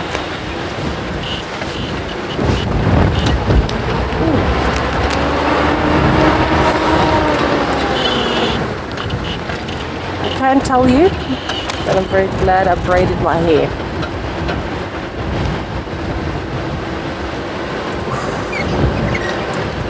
Momo, that's a good question. The most unique bird I've ever seen. Ooh. So there's unique in the sense of, something like a spoonbill, which is very strange looking, or flamingo, which is very strange looking. But I'm going to go with unique as in something I've only seen once. Something that I have not been lucky enough to see again. And I've got a few on that list, but probably the top of that list was in a Narina Trogan. I've only seen once, which was incredible. And a Varose eagle, also only seen once. Complete opposites, very small colourful bird versus a massive black eagle. But yes, both I've only seen once, and I think the Narina Trogan was probably my favourite experience, because we're actually going up to Mariepskorp, which is on the Drakensberg Mountains here. It's the mountain range we can normally see. It's that's just to the west. And the highest point of that particular set is called Mariepskop. And it's fantastic for birding because you go through so many different environments. The bottom section is almost a bit of woodland and grassland. As you're going up, you go through a tropical forest, and when you get right to the top, you're actually above the cloud level. You can only get up there in a 4x4, but you're above the cloud level, and you'll see things that would be living on cliff faces because there's these big rocky surfaces on the top. So it is just unbelievable. And we were driving through this forest and we heard the Narina trogon calling, and we stopped and we waited and waited, and we drove again and we stopped and we looked and looked and looked, and eventually at the corner of my eye we just saw it flying over. And it came right over us, beautiful red coloration, and then disappeared. Poof, magic trick. But yes, that was absolutely wild. I will never ever ever forget that day. We were actually on a birding challenge, which is one of the most fun things I've ever done. You get a 24-hour period, so you can start at any time in that day, but from that time you start, you've got 24 hours, and you've got to see how many bird species you can identify either by sight or by call, that 2 other people can back you up with that identification. So you're not just blowing smoke, you're actually identifying it, and people are backing you up on your identification. And then you've got to count all the species, and you write them all down and you count, and then you have a competition between the different teams. And it is so much fun because you can bird right through the night for things like nightjars and owls and all of these nocturnal species. It's just incredible. Absolutely wonderful stuff. So I'm looking forward to hopefully doing some of those again in the future. It sounds like John T has found an elephant, so he's beat me to a big animal, but that's alright. Let's head over to him and have a look at his elephant while I find something else.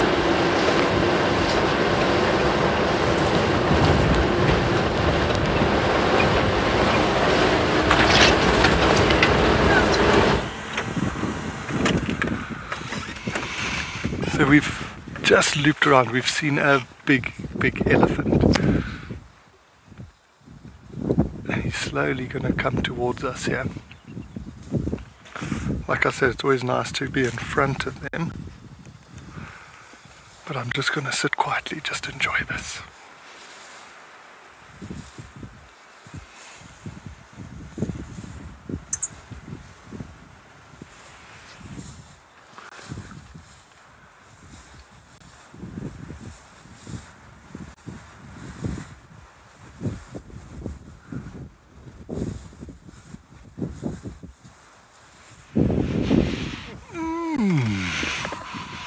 I wish we had a smell capsule. I think that's going to be the future of wildlife documentaries, is you can buy a TV that's got canisters of smell that we can squirt out into your living room. Because we got asked yesterday how stinky they are when they're in must, and the answer is very stinky. Let me try and get ahead of him again. It looks like you could see he's going from Marula to Marula, looking for the Marula. Yeah, he is beautiful, my goodness. It was quite nice. We literally came around the corner face to face with this juggernaut.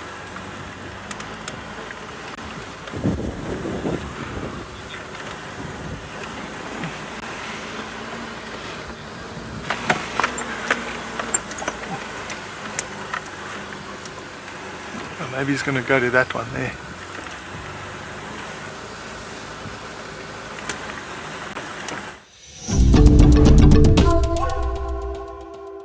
Okay, we're just trying to get around. I think he's actually on the road again.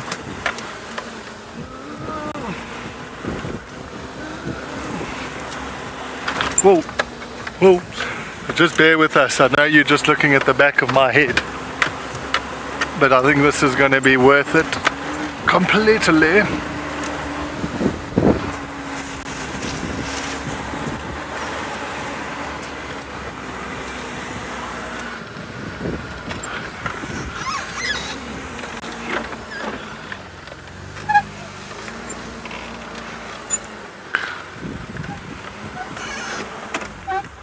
Yes, yes, yes, yes. How cool is that?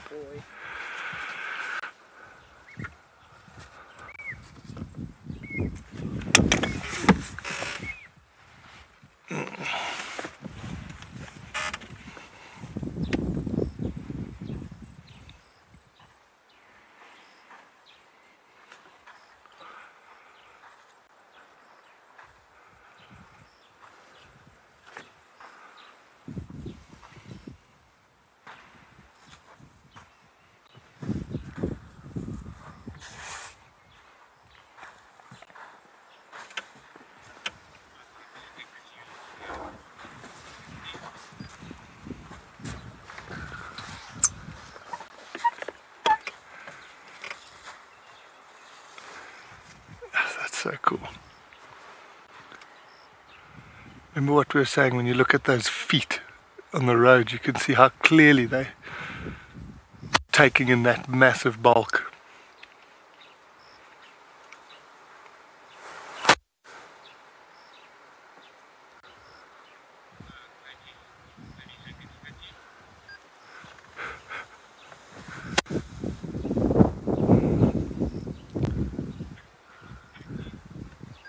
Look at his neck.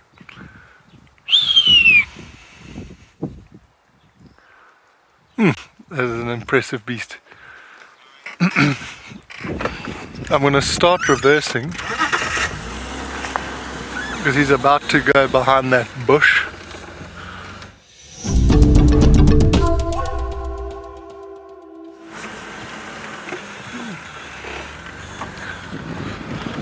Okay, so I'm just turned. We're just trying to stay with this stinky elephant.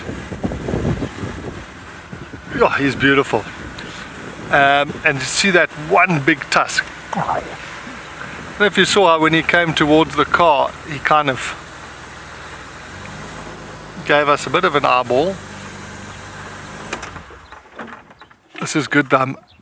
What I'm going to do is actually just shoot around, and so we can film him walking through this big open area.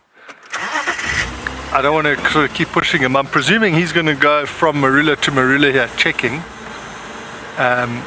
But he's so big we can film him from further away. So cool. I love spending time with these big elephants.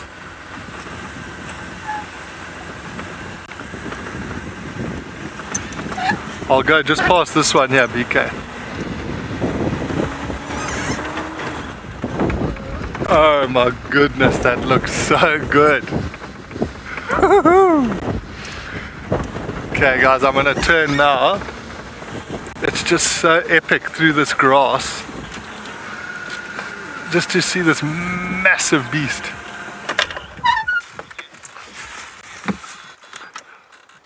Yeah, Kelly, that is correct.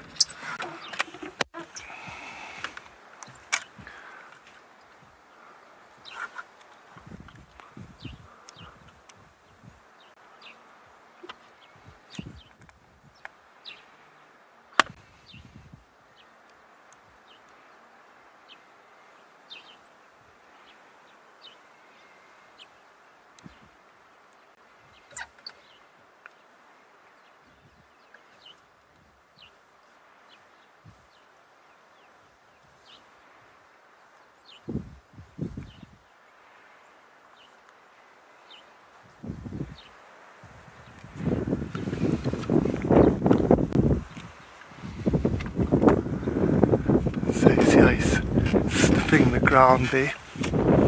Hopefully there's some marulas on the ground for him.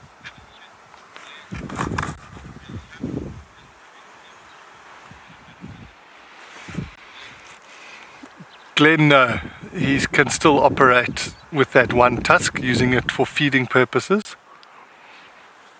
It might hinder him a little bit when he's fighting other bulls. When they fight, they'll... Oh, look at this. Watch this.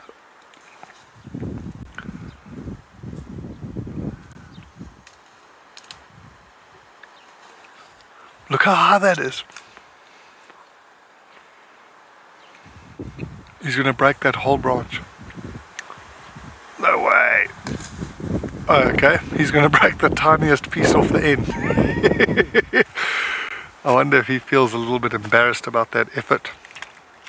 I thought he was going to stand like a Manapul's elephant on his back legs.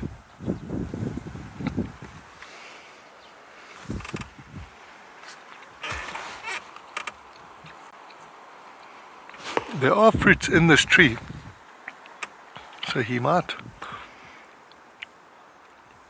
provide us with a bit more of those antics.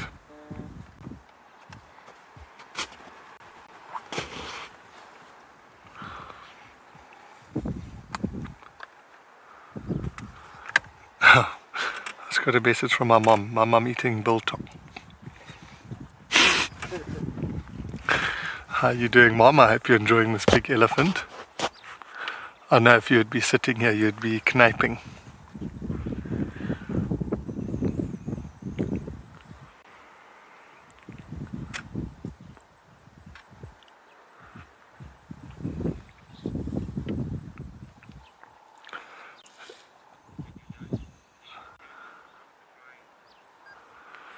Oh, it sounds like Tess has managed to head to some lions. So you're going to head over and see which lions those are.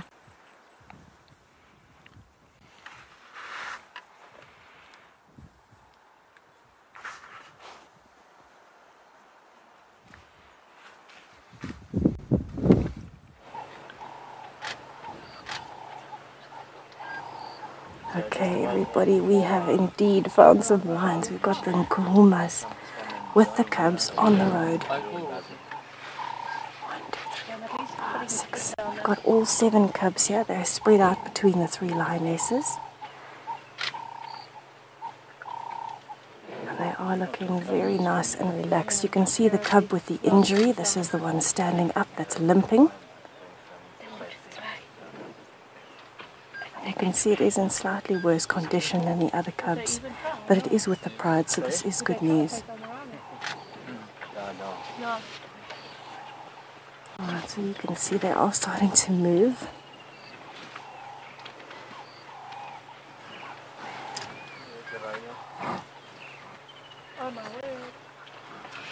Two of the big 5.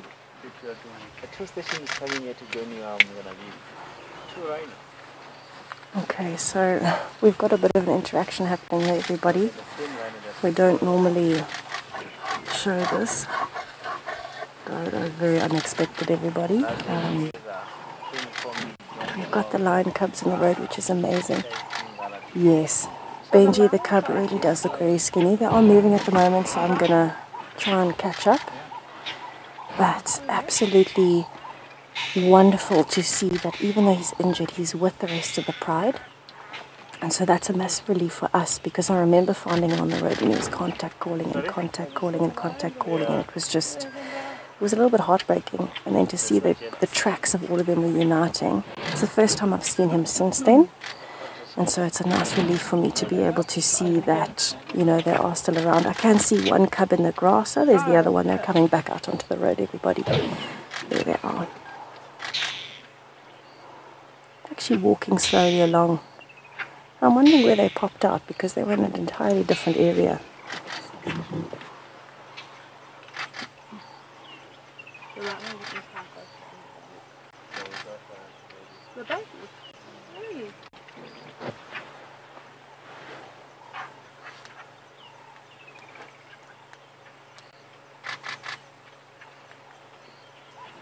Right, so it looks as though the cubs are hidden in the grass at the moment. And I can see one just further up the road, its head sticking out above the bushes. Seems like everybody's a little bit scattered at this point, and that's okay. I'm sure they're going to settle again and come back towards the road. I think they're also obviously, you know, a bit more nervous because of the weather the way it is. Maybe that's why they're moving. Oh, this cub's coming out into the road to have a look.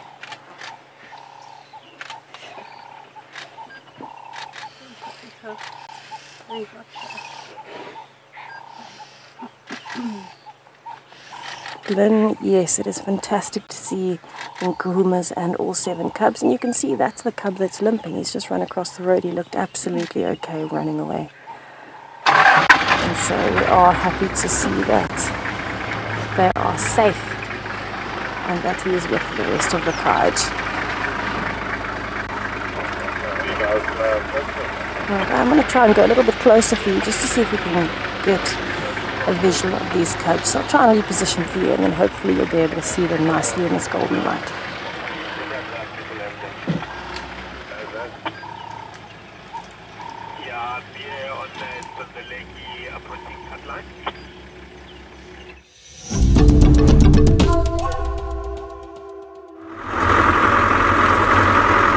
Good afternoon and welcome back to our point. We were actually thinking that we were on a winning streak with our lion tracks. We followed them actually for several kilometers. We eventually worked them out, and then we made our way in. However, unfortunately, that area was so dense with vegetation that it was impossible to actually either walk there or drive them there to follow up any further on the lions. So what we're going to rather do is wait for much later until the sunset, and hopefully when it becomes a little bit cooler, they will become active and then start going out again to go and patrol and to go and hunt for the night. So if we do look at the daily activity of a lion, it generally includes a good amount of sleeping, and they will sleep generally for some 21 hours of the day. The remainder of about 4 to 5 hours will be spent on things like feeding, drinking, as well as looking for mates, patrolling territories, as well as other social interactions such as grooming one another.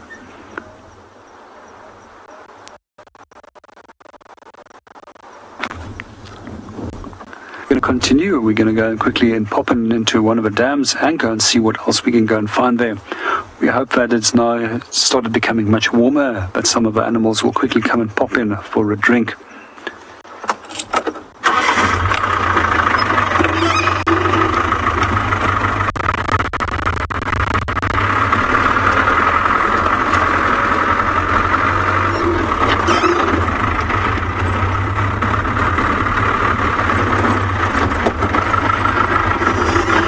Well, in front of us there's some impalas, and they're using the open plains area in the moment in their favor, as it's quite windy, and it provides them a safe opportunity to check for predators, as at the moment the hearing and the sense of smell is generally compromised with strong wind.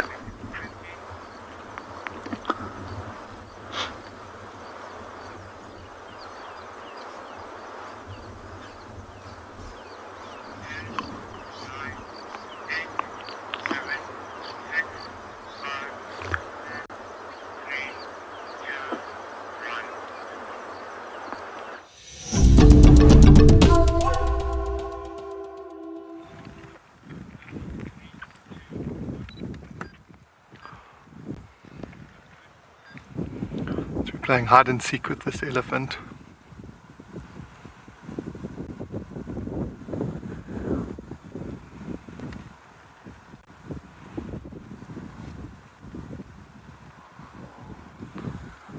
He's scratching himself on the tree.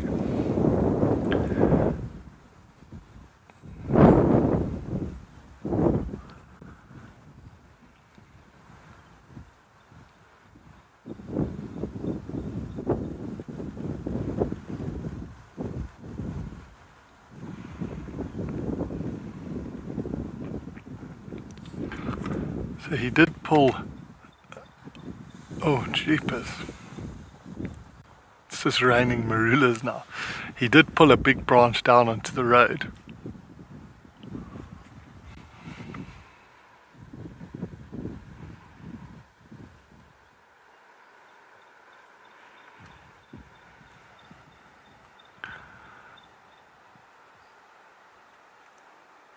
He just keeps moving like where there's something blocking him.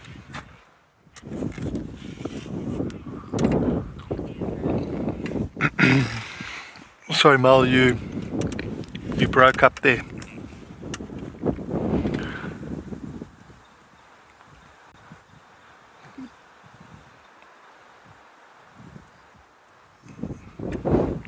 Let me try. Sorry Mel, it sounds like I'm getting messages from R2D2.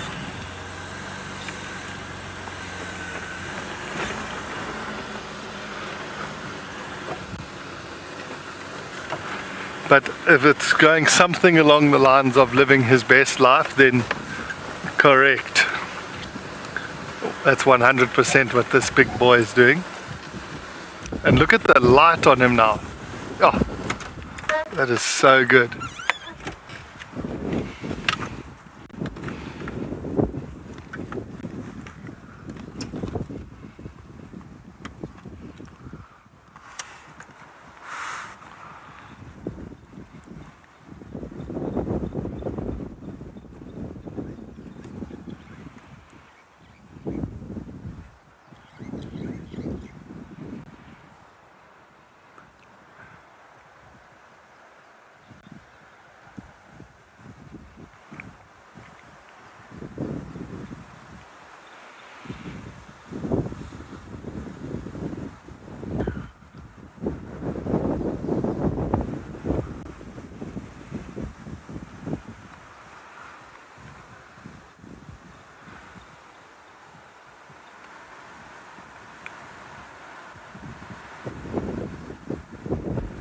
You only realize how tall they are when they lift their trunk like that. It's ridiculous.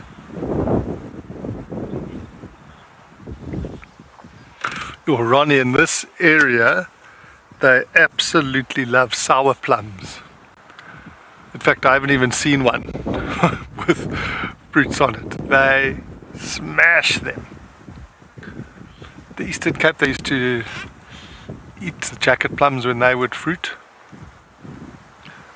We've been seeing a lot of the ones now digging up bulbs out of the ground. I'd love to know which ones they're actually digging up.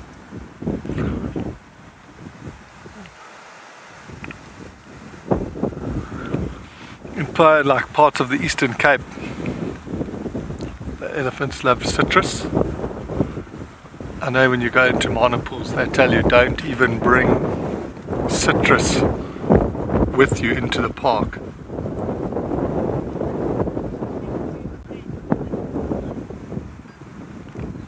While we watch this majestic beast, you're going to head to Tess, who's with the Nkuhumas.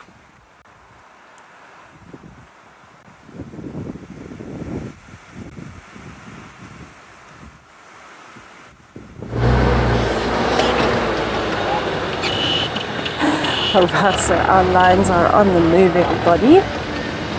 They were all nice and relaxed in the road, and all of a sudden they are moving, but luckily into Juma. So I'm very excited about that.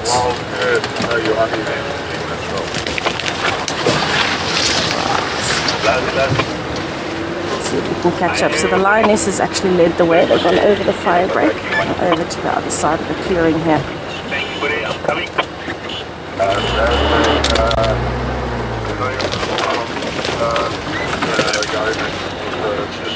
Right, let's see what we can do here with the rain whip. It's a bit tricky.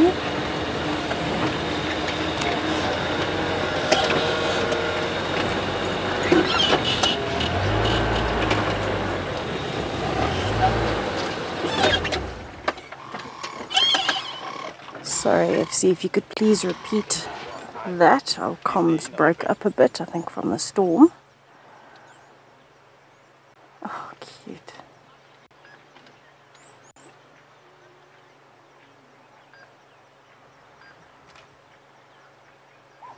Shanna, I agree. It's so lovely to see them out in the open, and even now we've got a bit of golden light coming through onto the greenery here, and it just makes them pop in the grass, doesn't it?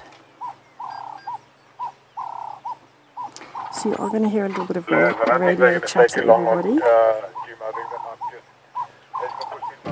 It's just because we do have to guide people in if they are wanting to join us. What is nice to see is that the youngster that is injured didn't have any problem keeping up with the pride now when they moved, so that is good news. He's not looking in the best condition, but he's keeping up. He'll still have some support from the rest of the pride, which is great. Oh, the lionesses have started going flat, so maybe they'll actually sleep here for the evening. I'll try and get a little bit closer for you just now once they've settled. For now though, we've got a decent view of their faces and paws. Oh, big yawn.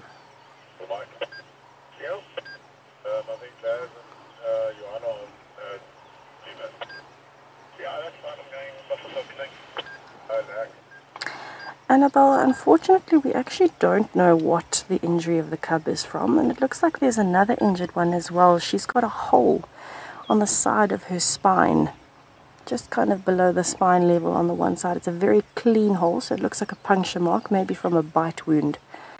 And it was quite a large hole, so I would think a canine of maybe another lion. But walking fine, absolutely no issues with walking or anything like that, so we don't know what the injuries are from, but I could fairly safely assume at least one of the injuries is from lions having a fight, maybe over a carcass, because they are old enough now that they should be feeding carcasses consistently. So it'll just be a matter of trying to figure out the puzzle pieces. It is more difficult with the injured male that's got the injured paw or ankle, because we can't see any external injury. So it could have just been an ankle break or something like that, or even a fracture, or maybe a sprain even.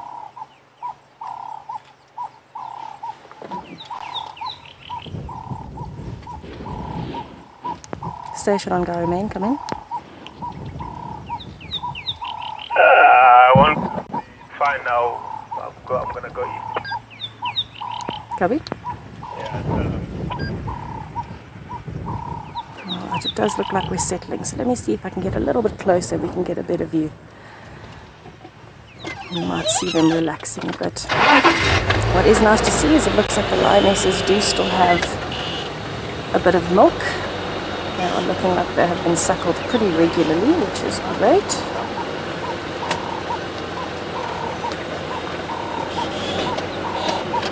There we go, that's a better view. And in fact, it looks like one set might be suckling or nursing at the moment. The others are just cuddling. They're forming a cuddle puddle.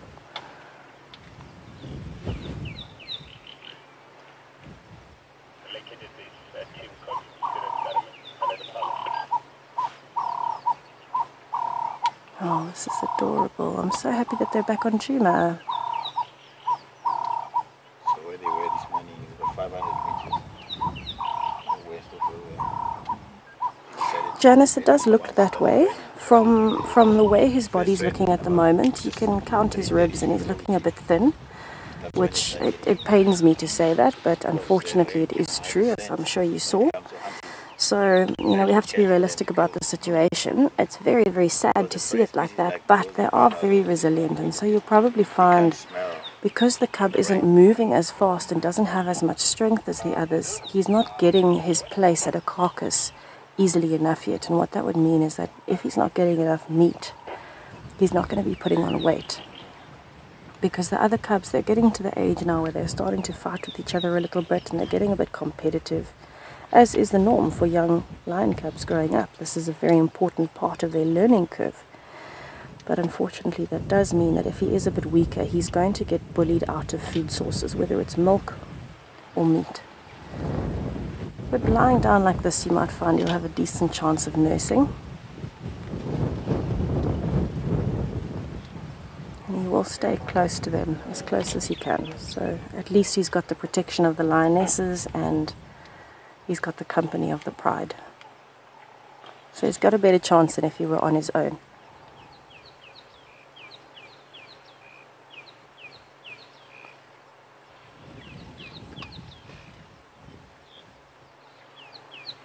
Some of the cubs are getting very comfortable this afternoon. Some are on their backs, some are sleeping, some are playing. Looks like those two right at the back are playing. They're biting each other.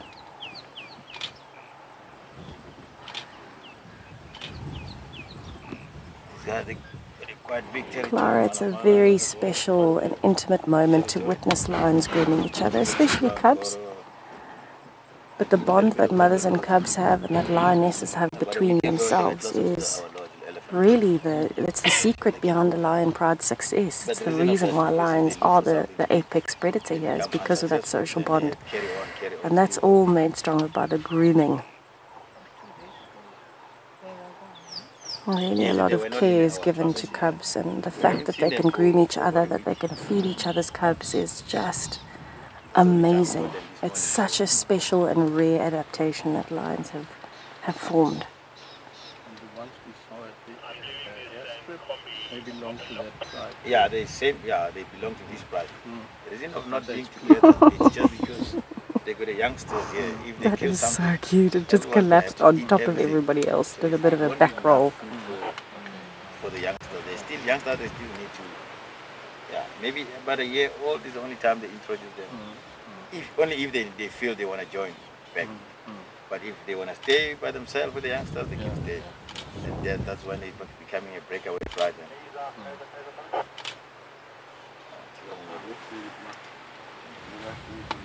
Oh, look at those faces. This is much more active than the last time I saw the Nkrumah cubs.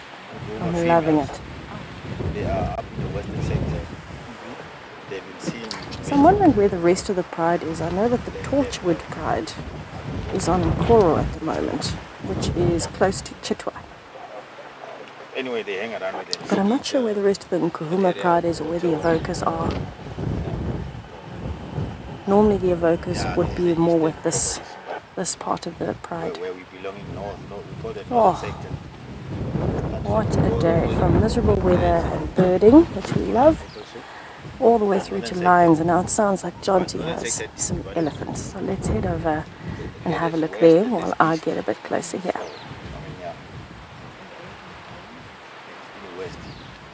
But in the northern sector, but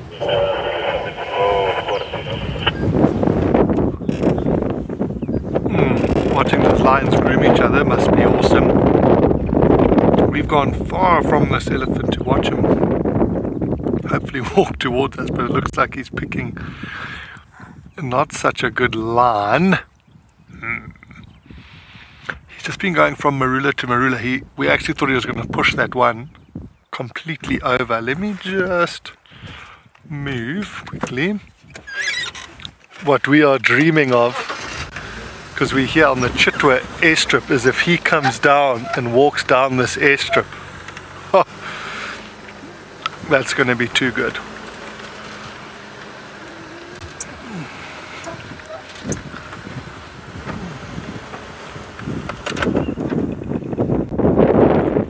It's like he knows what we're trying to do. Every time we get in a spot, he moves behind a tree.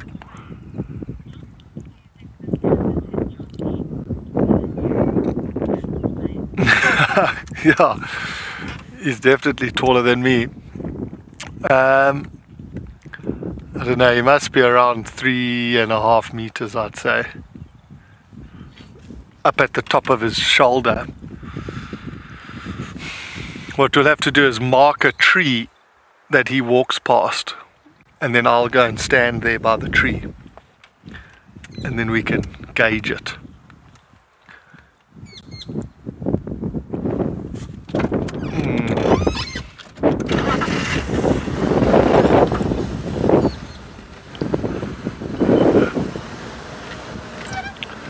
He's not going to do what I was hoping for. Okay, let's just go back in here a little bit.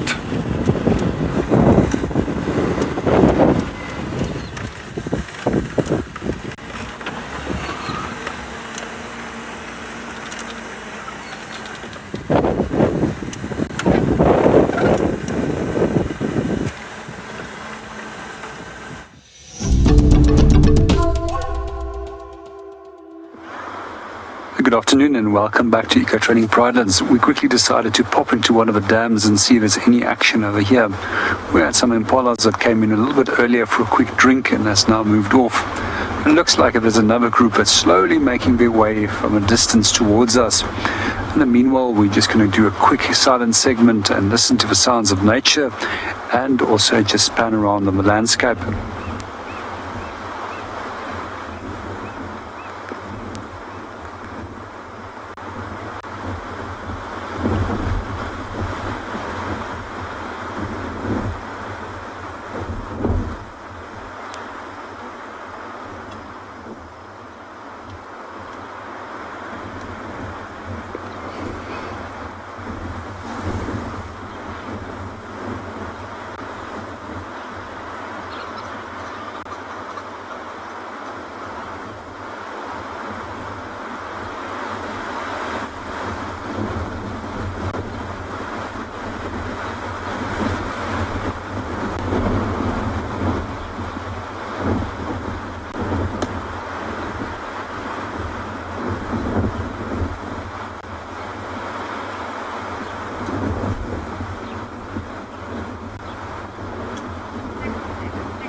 Okay, we've repositioned.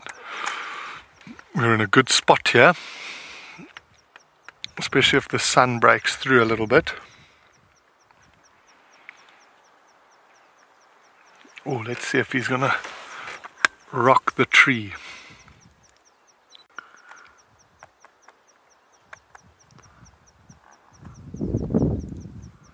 Watch how he pushes himself against it.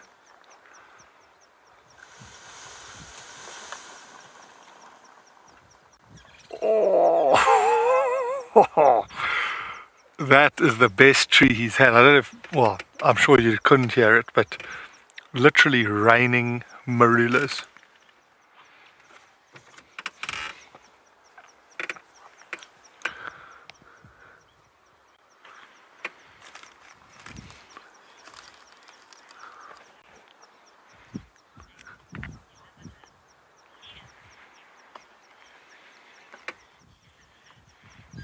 Elizabeth, you are so right. He's so happy.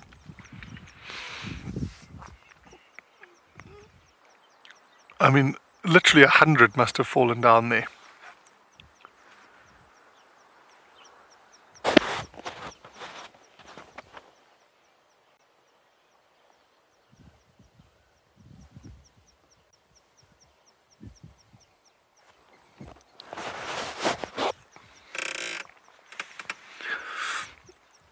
So nice that it's out in the open as well.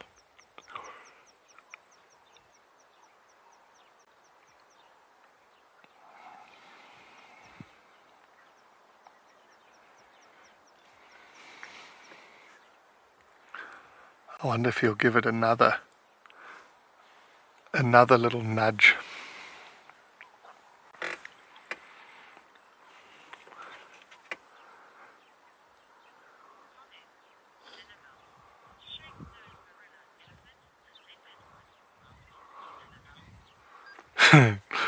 Wow, Annabelle, imagine that to happen. Jeepers, the elephant would panic. Especially if it landed on his back.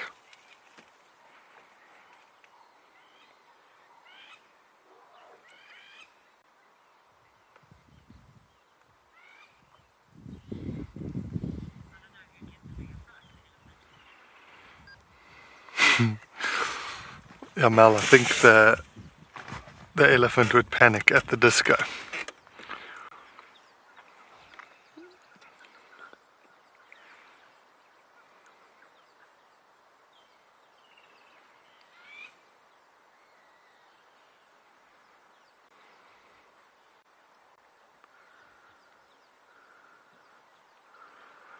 Just love watching how like methodical they are when they pick them up. One by one by one.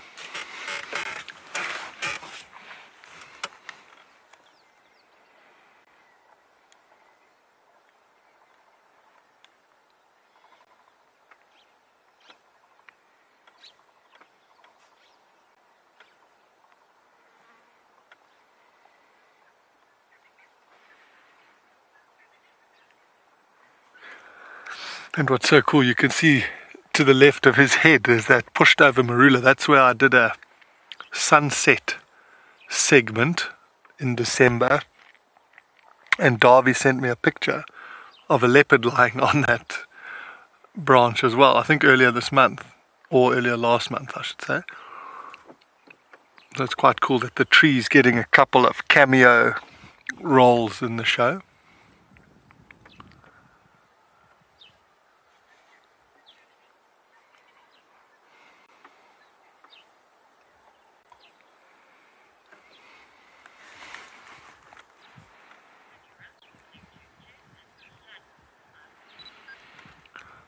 Well, we stay with this giant. You're going to head over to Tess, who's with the sleeping lions.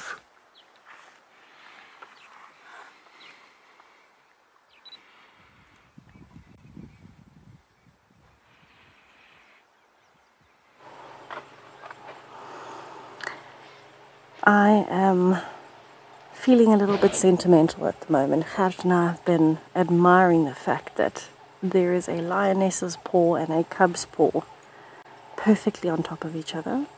They look like they're holding paws. How adorable is that? if that does not summarize lions and the bonds that they have with each other, I don't know what ever will, because that is just, oh, it's mind-blowing. Oh, little stretch, you can see the toes moving. Slight reposition, but wait, Mom, you still got to hold my hand.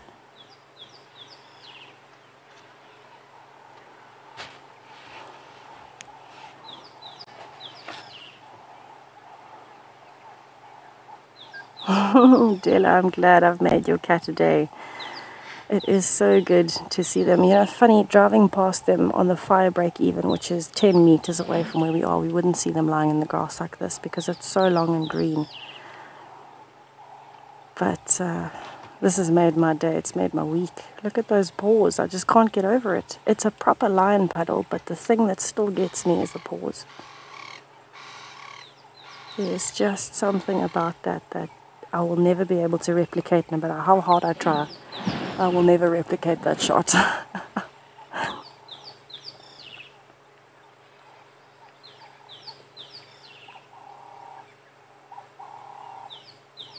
can't even count how many lions are in that puddle. I can only see one cub off to the side.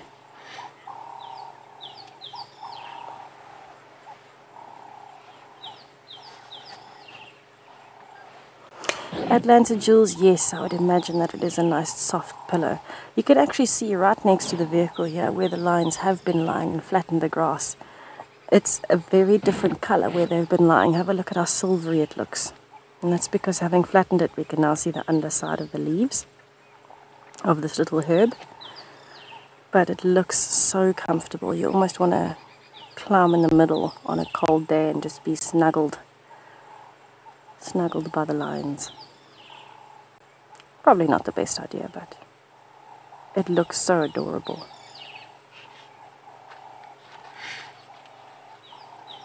Now it does look like some of the cubs have had a meal, better than others. I can see one very big stomach that is panting heavily with all of its spots. But some of them look like they haven't eaten at all. So I'm wondering, maybe there was a little split in the pride, or temporarily left some cubs behind by accident. Oh, they're actually crossing paws now. How cute is that? I hope there's screenshots of this going on, everybody. I'm going to be looking for those screenshots. I'm very impressed by the size of that cub's paw. For such little things, you'd expect them to have smaller little paws, and I call them toe beans, they're toe pads. But I suppose you've got big shoes to fill as a lion, you're going to grow into a big thing, so big paws make sense. I know it's a rule of thumb with even things like dogs. If they've got very big paws, as young as they are, if they've got big paws, you know they're going to have a big body because they end up growing into their paw size. So I think that little one is going to be a big one. Just like Daddy. Daddy's, actually. Oh, cute. Got one now flat on its back. Paws in Mom's armpit. Face in the other lioness's back.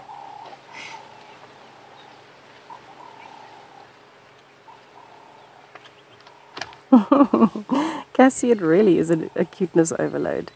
I wish I was as talented at sleeping and getting comfortable in any position as lions are. Honestly, I don't think any other animal compares to the way a lion sleeps. And especially lion cubs. I mean, you actually just can't fathom them not being clumsy and comfortable in so many strange positions. I can't imagine lions without this. Imagine what it would be like watching a sleeping lion on its own all day. Just one lion, never social, never bonding. It would be sad. Oh, lovely big stretch. We're going to spend as much time as we can here. This is amazing.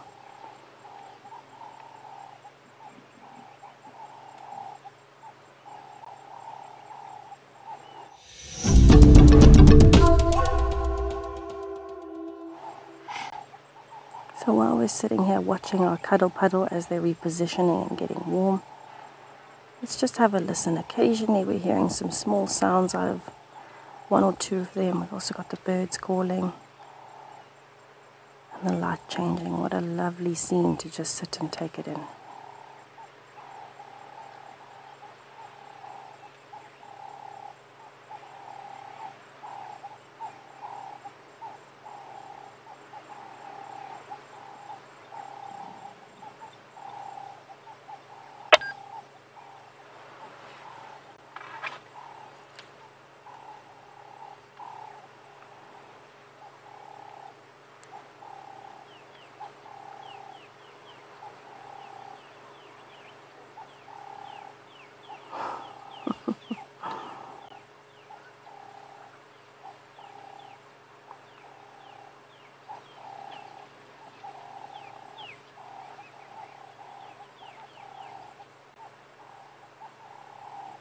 The slow motion paw drop as the lioness is falling asleep.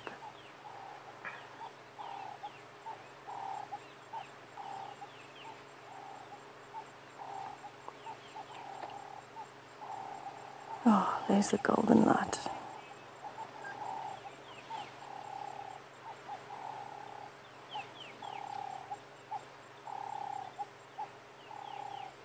Oh, I'm gonna sneeze.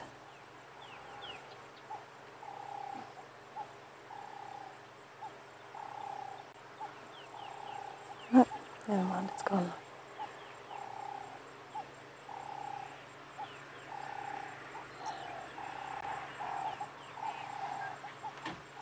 I'm definitely renaming this area Sneezens Road. Pulling out of these Tum combis, they're mobile. Oh, synchronized rolling. What a pleasure. Oh, just can't get enough of it. There's just something amazing happening everywhere I look.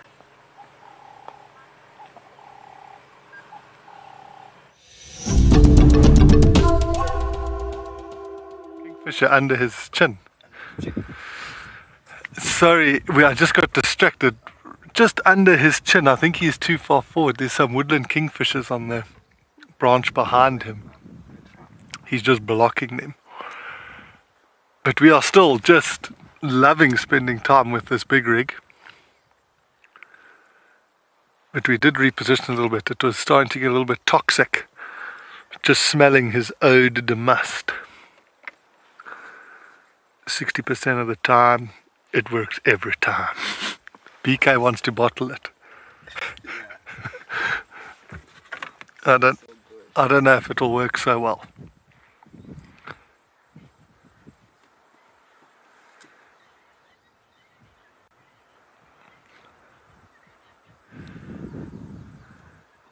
The kingfishers are above him now.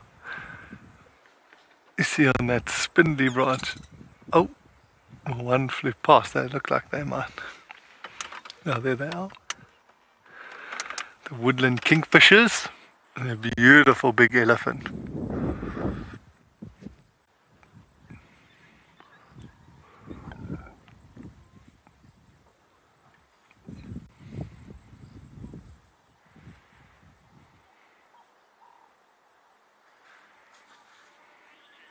Look at the light now.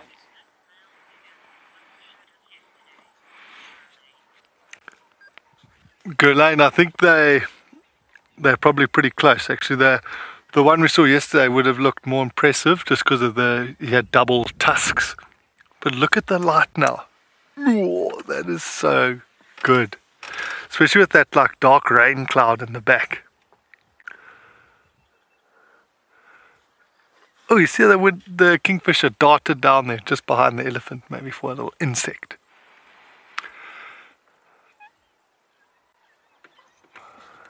Watch him. He's going to push this tree. Shook the birds out of it. Oh my sack. Sorry. He's going to push this whole tree over.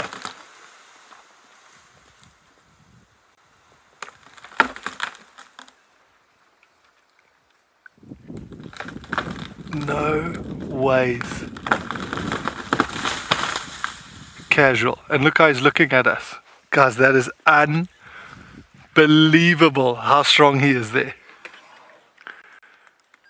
That is a fully grown marula that he just dominated. I can't believe that. Jeepers.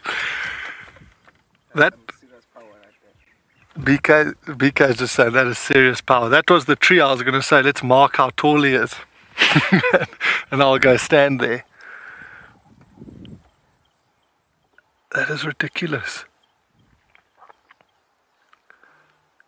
I mean, if you had to drive a car into that tree at full speed, you would headbutt the steering wheel and not be very clever after that. And he just, from a standstill, just pushed the whole tree over.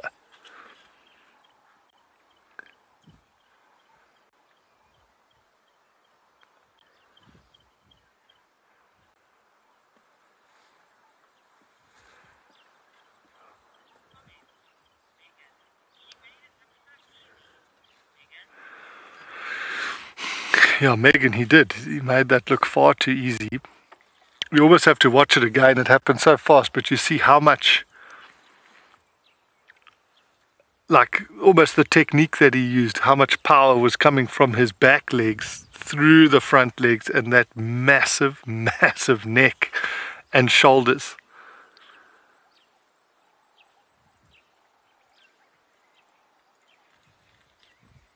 I mean, that's just changed the landscape a little bit here. And most of these marulas in this area have been wrapped with wire to protect them from being debarked by elephants. And he just showed sometimes debarking is not the only issue.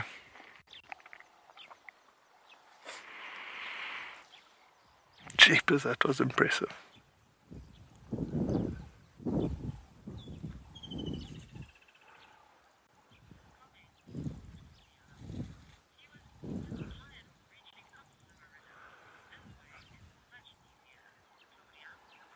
Yeah, Claudia, you're right, because now when you look at the tree, if you look on the opposite side to him, you can see how many marulas are on this tree. Yeah, look at all of that. But then those are not quite ripe yet. You want them to be yellow. Well, that's what I like to eat them when they're yellow. Then they're sweet.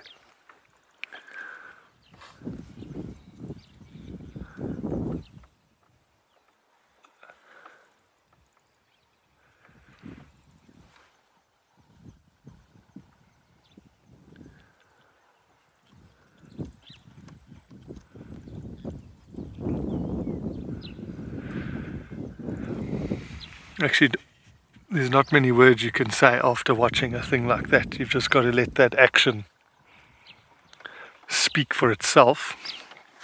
I'm going to go around a little bit just so we can look at his face. But wow.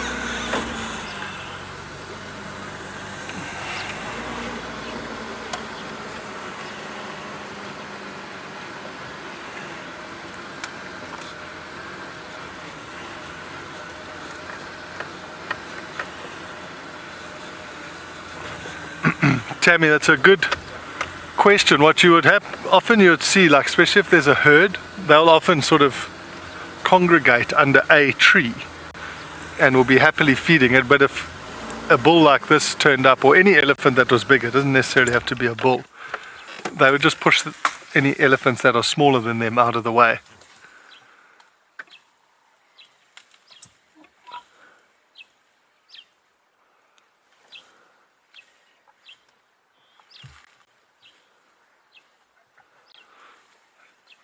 And look now, after that show of strength, how gentle he is holding the branch with his foot. And then just gently stripping off the marulas and some of the leaves. But you'll see as he puts it in, the leaves fall out and the marulas go in.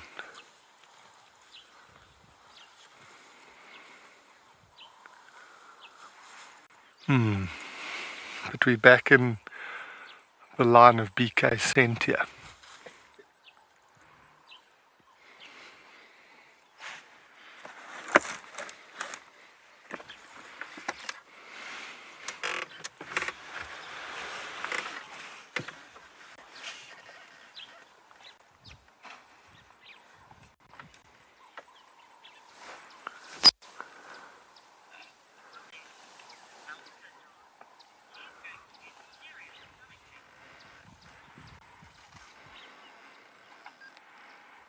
Yeah, Balka dog, he may well get a bit of an upset tummy.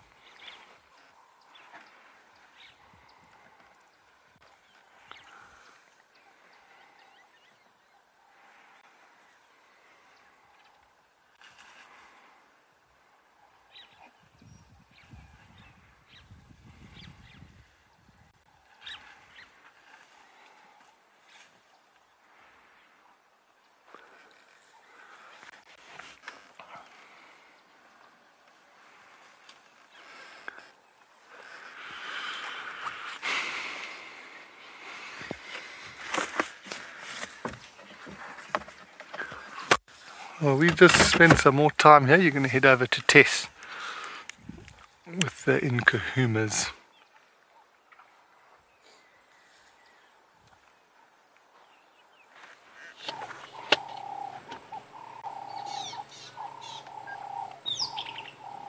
Sounds wonderful, Jonty. I'm waiting to hear if your elephant has some strange sound effects coming from its stomach.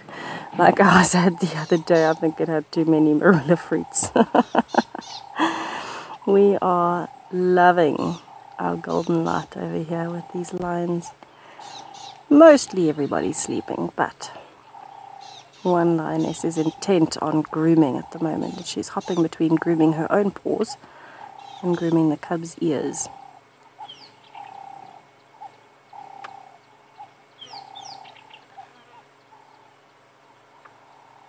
You can see she is just glowing in that light.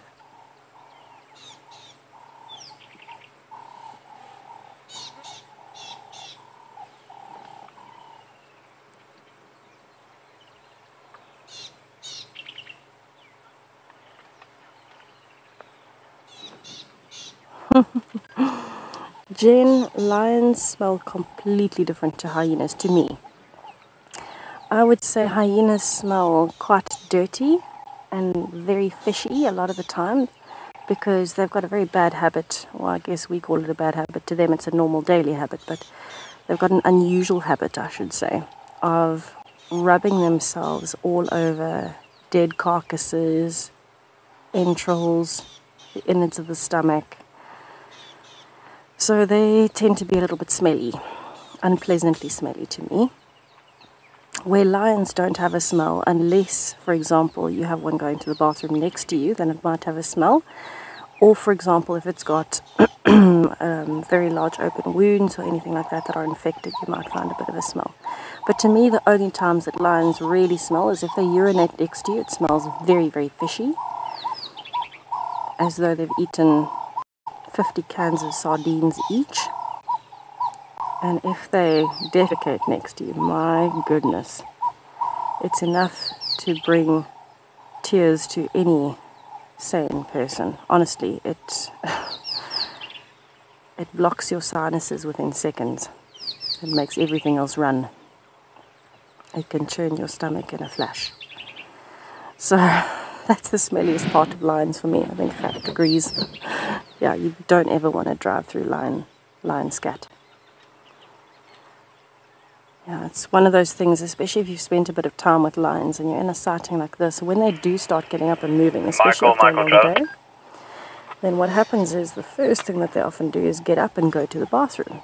And it's not too bad if they're just urinating, but if they are defecating, they tend to all get up in stages and they'll kind of move themselves around and then defecate all over. And unfortunately, most of the time it ends up surrounding your vehicle. And that is when you wish you could teleport to a different country. It smells so bad.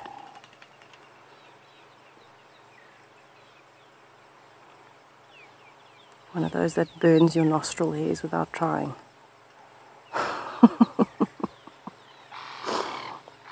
You can imagine so much red meat. The fermentation and the digestion process is very different to a piece of grass digesting in your stomach. So it's got an entirely different smell to even elephant dung. Although, speaking of Jonty and elephant dung, elephants at this time of the year have much smellier dung than usual because there's so many rotting marula fruits in there that have come out whole and have started rotting that they go very sour. They get a bit of a strange smell to them too. Isn't it lovely how we can do an entire talking session just about the smells of different poos? This is wildlife, everybody. Unfiltered. It's something you get very used to out here. You get very comfortable with the idea.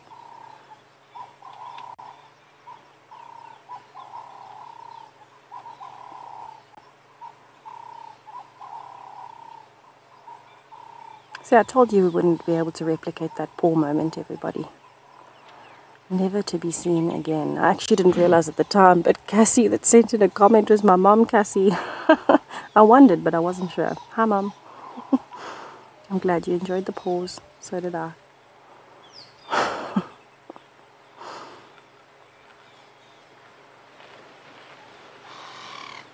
Hello, girl. I feel like I could sit here and watch all day.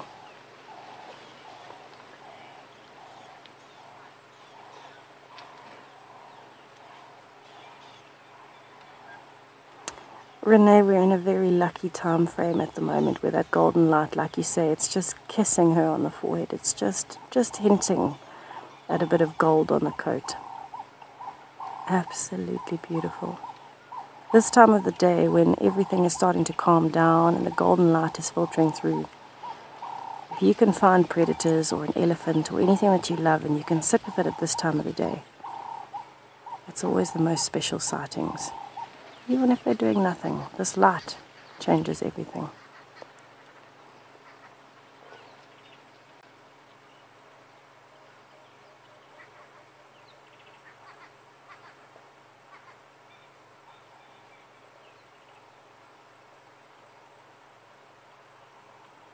She's falling asleep while she's sitting up. I wonder if she's going to... Oh, there you go, drop her head. Alright, I'm going to stay here for as long as I possibly can. I'm not moving.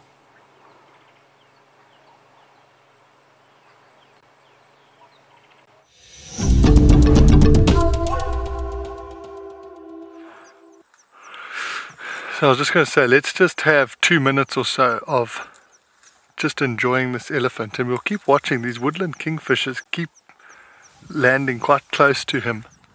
They're quite striking in this light.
So we just spent had like a 2-minute silent segment with him. There's a herd of impala coming along the top of the ridge, also looking really good in this light.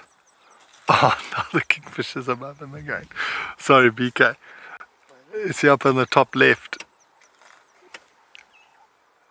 The colour on that kingfisher now is so good. I wonder if it must be slightly irritated that the tree it was sitting in just got pushed over.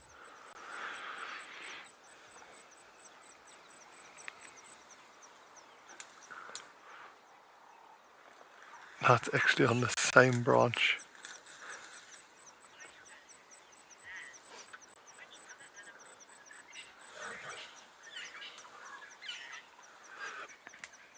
So Suzanne, any other animals that are eating marulas at the moment now have easy access to marulas that are on the ground?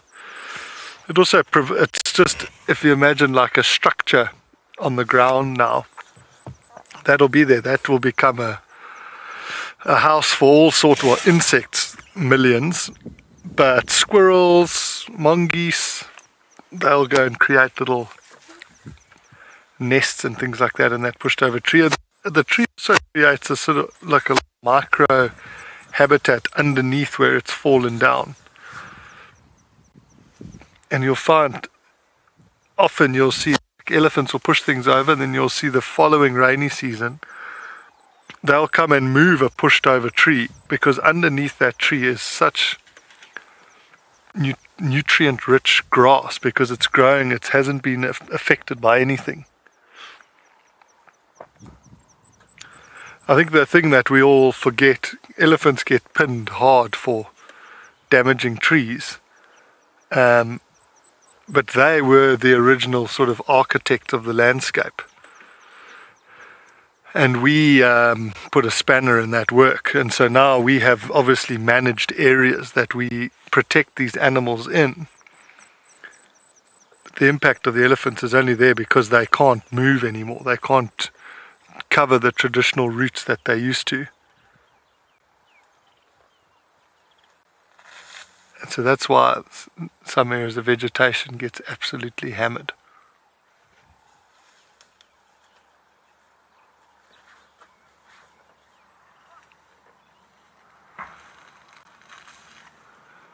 We're potentially going to see someone doing something very unclever.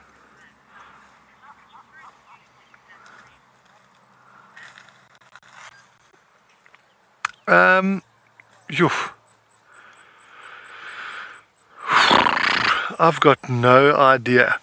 I'm just looking, I mean, just on this one little branch in front of his head, there must be like a bucket load of marulas. So what's in a bucket? About 5 kilograms on one of those branches.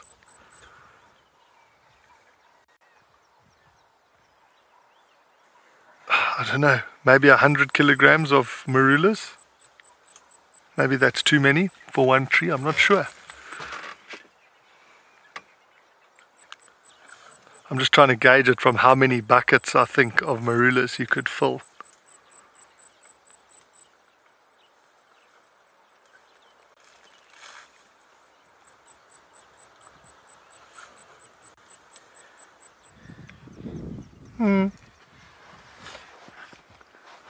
It's not going.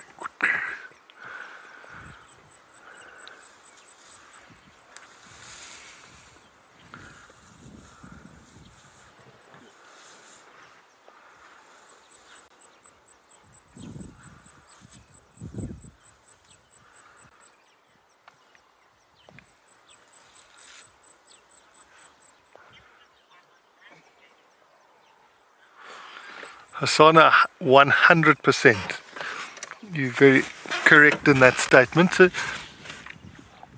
you know, they're the ones that would sort of or make an area go from woodland to grassland over generations of time. There's a section on Mala Mala where when I went to work there was a friend of mine who had worked there 15 years before me, and I used to send him photos of different spots when I was driving around, and he would like to try and guess where I was.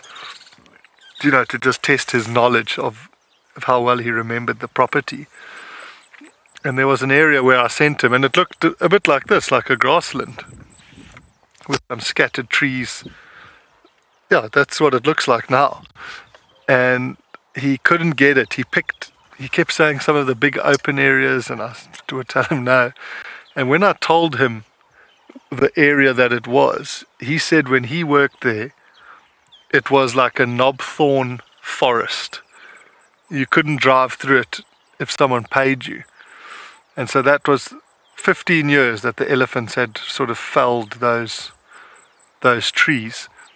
And in a traditional or historical environment, elephants would have moved out of an area and would have given the area quite a bit of time to recover before they returned. And it's that cycle that's been broken by us.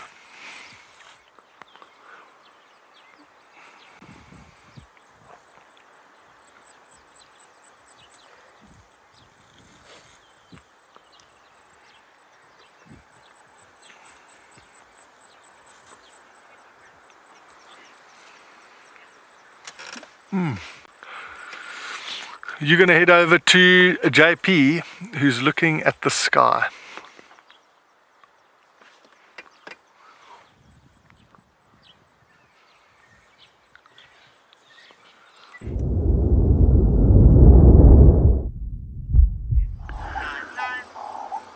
Welcome back to Brylands. While John T is with his elephant that's busy feeding marulas, we were watching two impalas around an eel, which was busy snorting and alarming.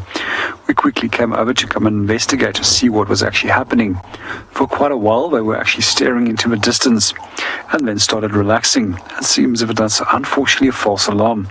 We were really hopeful that we were potentially going to get a leopard. But in the meanwhile, we've got a beautiful sunset that's starting to form.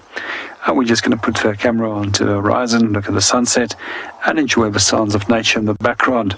There's a number of different birds that are calling. You'll most likely hear a Cape turtle dove as well as a grey go-away bird in the background.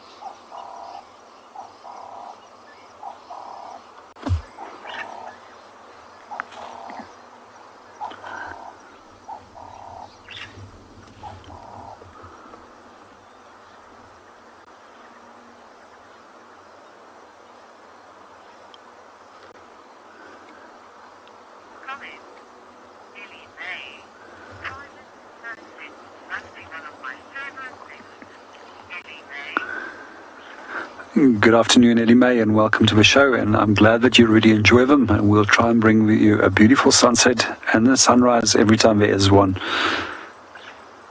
We almost thought that we weren't going to have one this afternoon. It almost looked like we were in for a storm, but the weather drastically changed and became incredibly hot. And still provided for us with a sufficient amount of clouds and a beautiful sunset to create even a more dramatic sunset.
So we are watching our little lion cubs. We're slowly starting to move, but they were all laid down behind the back of my vehicle, so I can't move where I'm at the moment. It looks like we have 3 injured cubs. You can see it's walking right next to the vehicle. So we're just staying nice and still and quiet. So one cub has a bite wound and the other 2 have a limp.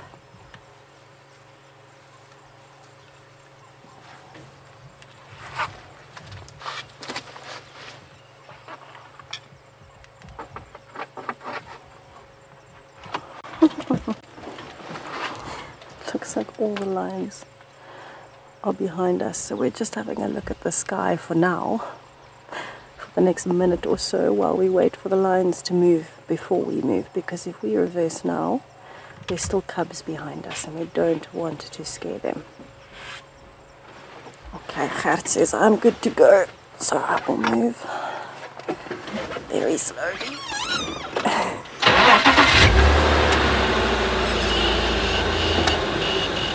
I'm covered in bushes, everybody.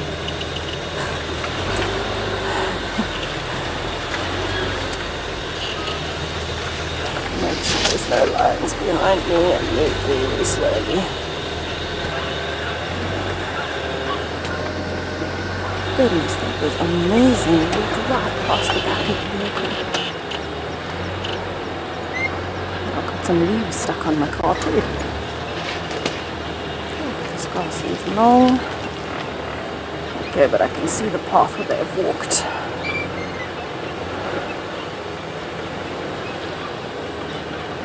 Alright. They are moving straight towards Sneezens Road.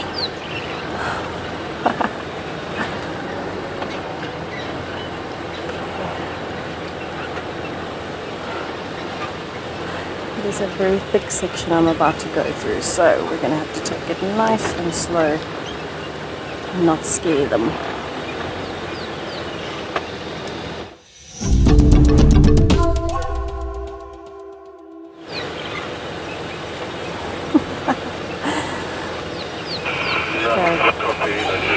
I'm going to ask all of you if you can see a lion right now. They've gone straight through to Sneezens Road. Sneezens. No, it's called Monkey Orange. But they've gone through this quarry section. That tree at the back I know is on Zoe's Road, just as it reaches Philemon's cut line. So they're headed towards a clearing. I'm going to take it nice and slow to try and keep up with them. And I'm off-roading very carefully here. Not only because it's thick, but because I don't want to go over any stumps. Now the guarri trees I'm going over, they pop back up. And I'm putting them between my tires so that they will just pop up on their own.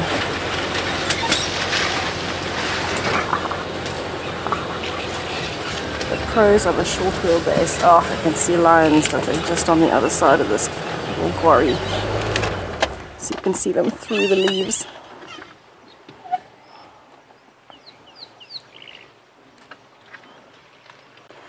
WildEarth lover, I am a big fan of your name. Thank you so much. It's been a perfect cat day for us as well. I didn't think we were going to get to stay out long because of the rain. It's definitely still coming. It's building up as a massive storm. But luckily we've got to spend quite a bit of time with the Pride.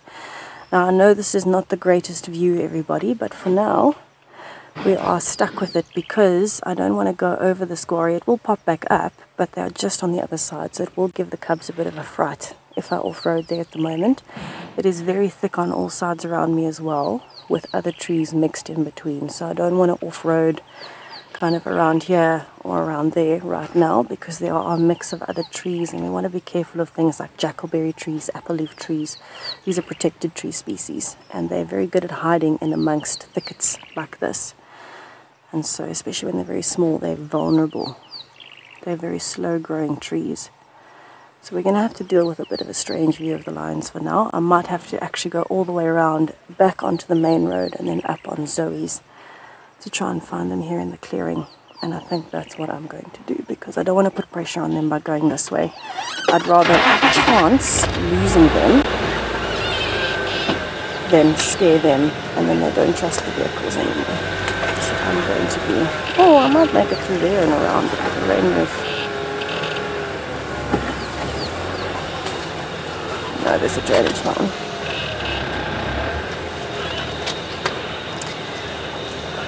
Kathy, yes, lion cubs will avoid conflict as much as they can within a lion pride, and that's because you can imagine they are vulnerable. They're very, very small, and any conflict, especially things like around a carcass, until they're older, they're not going to be able to defend themselves properly, and that's very possibly how these little ones got injured. It looks like 2 of them have had quite bad paw injuries, and one has got a hole right the way through on the side next to its spine, which is a little bit scary to think about. But yes, they'll avoid conflict as much as they can. Their natural instinct, as soon as they are old enough to go to carcasses, is to stay back until mom tells them it's safe. When they start getting older, especially the males, they start getting a bit cheeky and testy. But they will listen to mom, and so any interaction they have, whether it's with an elephant or a buffalo or another pride of lions, they will do their best to stay out of the conflict. And they'll only really come out of that situation from hiding when mom tells them that it's okay, when they hear a contact call. Right, we are on the fire break. Fantastic. I'm going to have to pull a bit of a turn. Now, if none of you have driven a Land Rover, short wheelbase Land Rover, and been in this kind of environment, I can tell you it's one of the most incredible things. You don't think you'll be able to do things that you just breeze through a Land Rover or a Land Cruiser, any of these 4x4 vehicles in the bush. Amazing. I hope we're going to find them. I think they're on their way to the big tree. I think so. Ah, I can see the lionesses here. Yes, we are moving. Fantastic.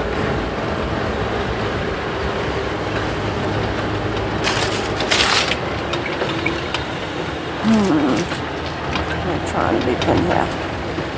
Let's see how we go. Tight corner. Oh, yay, lions. Good call, good call. I'm going to go a little bit further forward because we've got a fascination happening. Hello, girls. With the tree. It looks like the lionesses all scratched their claws on the tree and now they've come across over the road, possibly hunting. You can see they're looking like they need a meal. And they're very alert, so they've heard something in the brush here. Their mammary glands look like they are starting to dry up, which is fantastic news.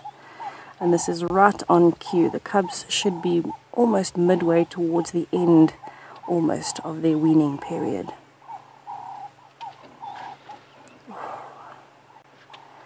Yes, these lionesses definitely remind me of the Birminghams. The muscles in their shoulders are undoubtedly from Birmingham origin. My opinion.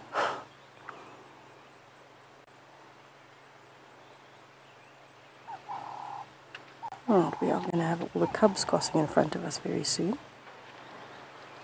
Looking nice and relaxed. So now is a good chance for us to have a good look at the cubs as they're out crossing over the road. We'll be able to see each cub nicely.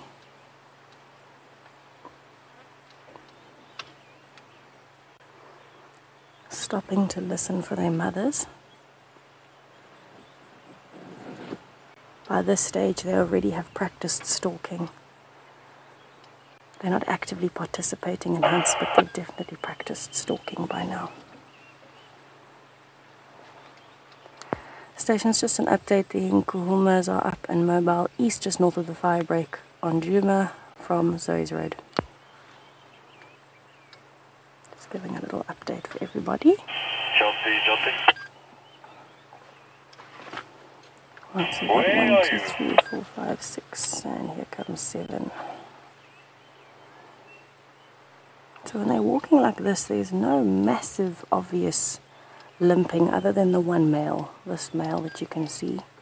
He's looking in the worst condition of all 7.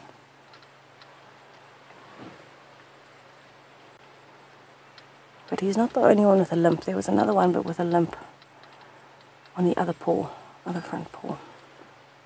And then of course the one with the hole in its back. Right, this is going to be a tricky situation.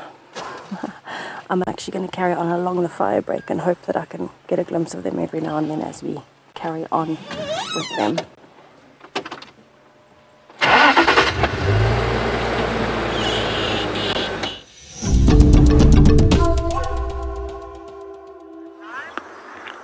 Welcome back to Eco Training Pridelands. We just stopped for a quick last sunset, and tonight we've got a particularly special sunset as we've got beautiful golden colors with clouds that's in the backdrop of the sky. In front of us is also a large knob fawn that's unfortunately been ring-barked by elephants for the whole circumference of a tree, which means that the tree unfortunately has come to an end. However, many of the dead trees over here create very beautiful landscape, creates some more beauty towards the landscape, and has become unique landscape markers for us as well. We're just going to sit and listen to the birds in the background and enjoy our sunset. Some of the birds that you might be hearing as grey-headed sparrows, as well as some swans and spurfowls that are calling in the backdrop.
Hello everybody, so we left that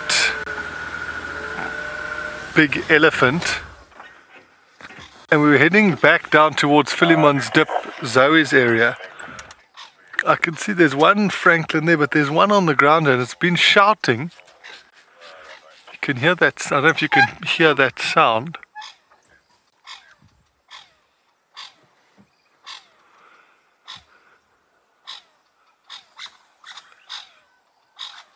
That is an alarm call. Sometimes they do help us Franklins find things like leopards. But I've watched one see a leopard, then fly like 100 meters away and then alarm call there.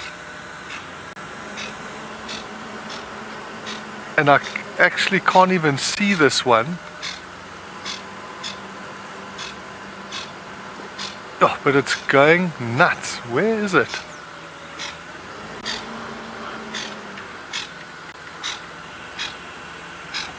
I wonder if there's a snake or something here.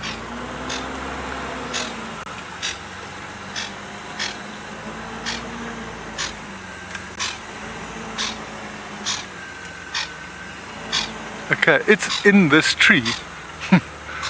There, don't fly out. I need to see where you're looking.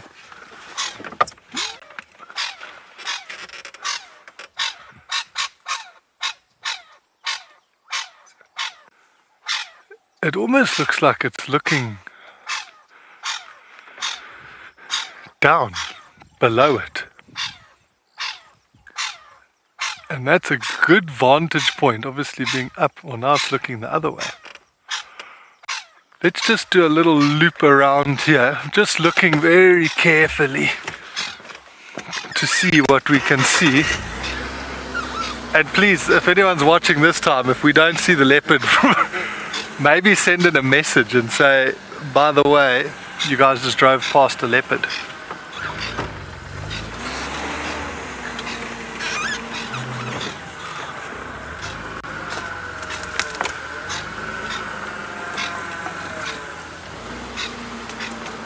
And Eckert, look carefully here, because it could be shouting at something like a python that might be on the ground here.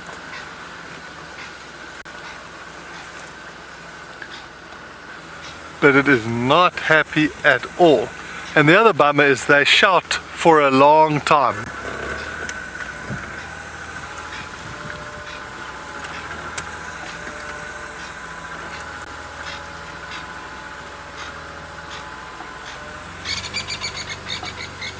Okay, well now it's gone. I just want to come and look into this clump of dead sticks here. Well, Elsa, that's cool. I'm glad you love them.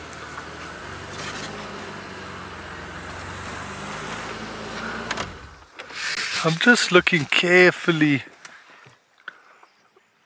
around the base of this, because it looked like it was looking in here, but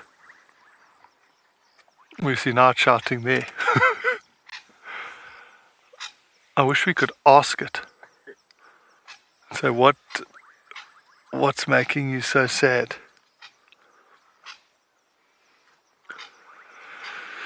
But anyway, we've given it a good little look around here. I think we must continue if we want to try and get to that area by Philemon's Dip where we left those leopard tracks this morning.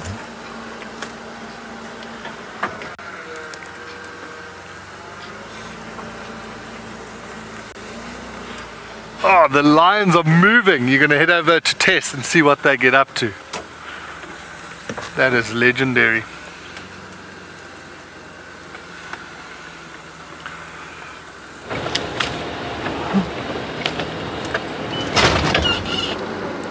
I'm glad that Jonty is happy that my lions are on the move. I am trying my best to keep up with them in some very, very, very dense brush. Oh, another one. Alrighty, we're going that way then. Ah, oh, goodness gracious.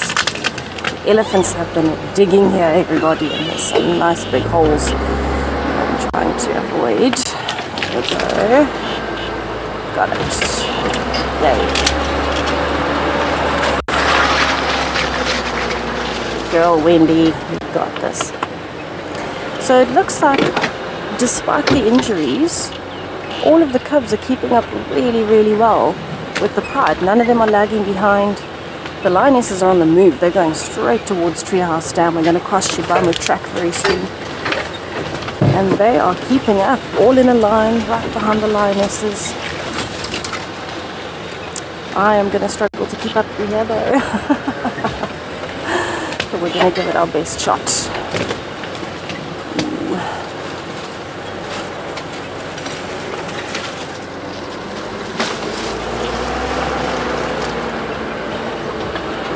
Right, taking it slow.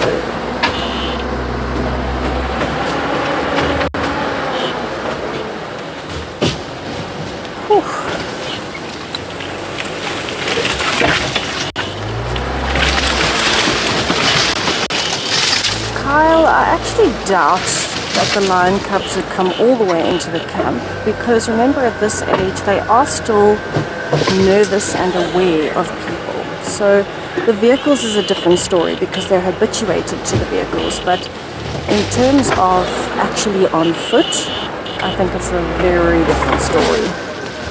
Very different story. Because remember, they're not used to being tracked or anything like that. You know, yes, there are trackers that we hear full time, but they're definitely not used to being tracked. And so it's one of those situations where I don't think they'd be comfortable coming into camp unless their mothers thought at an older age that it would be a good idea. But even then, the older lionesses, we don't really find them in camp much. They're normally much more away from people, if that makes sense. Girls, you are taking Wendy on an adventure. So I'm doing my best to just stick to the grassy patches. Every now and then I'm going over a little bush willow in the middle or a guarri. Goodness gracious. Okay, let me stop here and have a listen. I think they've gone that way because that's Treehouse Dam way. I'm just listening for movement because we have to do a loop around. Oh, I can hear something there.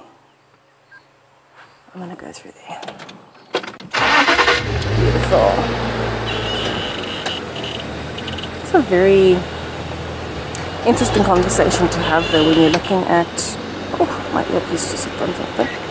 When you're looking at the interactions between the animals and the camp in particular, because obviously the camp is always populated, so that also makes a difference. You know, when there's people around all the time, the animals do get used to us in a sense, but not in the way that we would expect in terms of, you know, like just happily walking into camp. Most species wouldn't, other than some elephants. We had an elephant in camp last night. And then of course some leopards, some hyenas, but not often lions.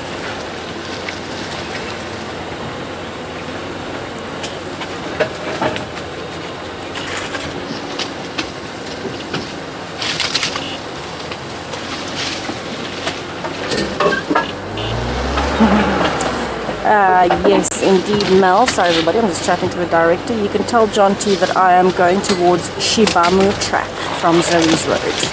So I'm going to end up at Treehouse Dam.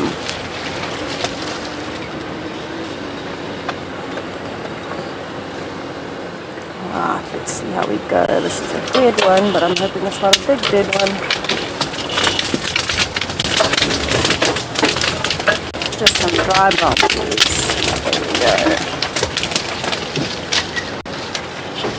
So this is why you want to be careful when you're off-roading, especially now the summer months. You can see it's quite tall grass. It's almost coming over the bonnet in places.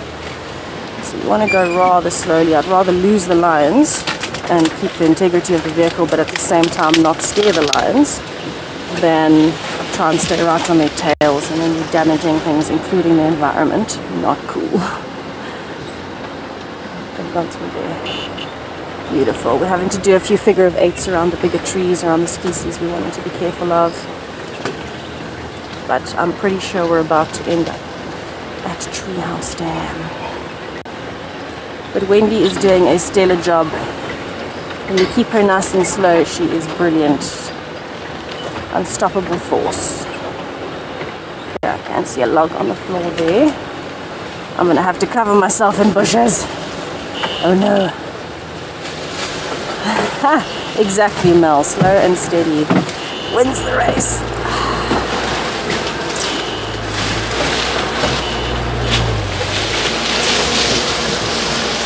Survived.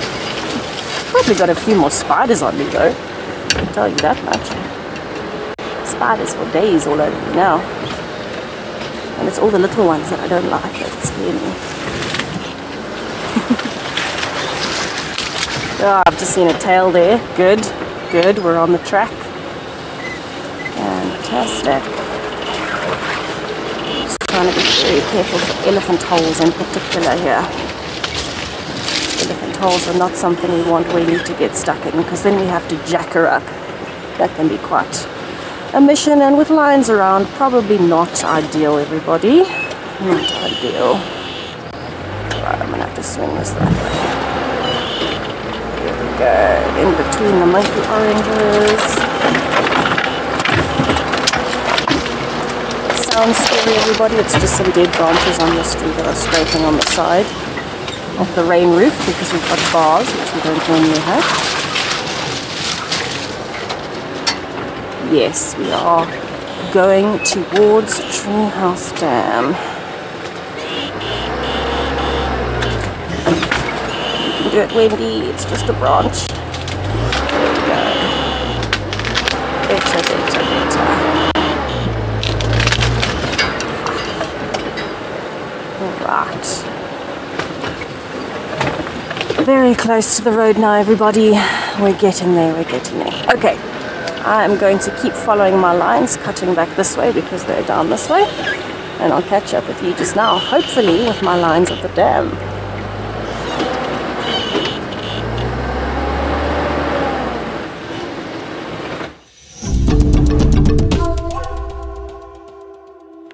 Okay, so we've actually just come past on Gowrie Main where I think Tess was with those lions, where they've gone in, and so we are heading back down towards the western edge of Philemon's Dip and Zoe's Road.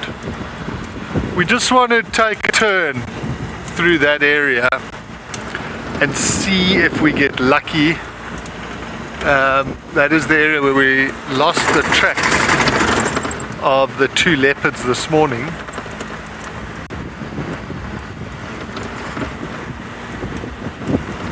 And we just had BK putting on our IR light, attaching it.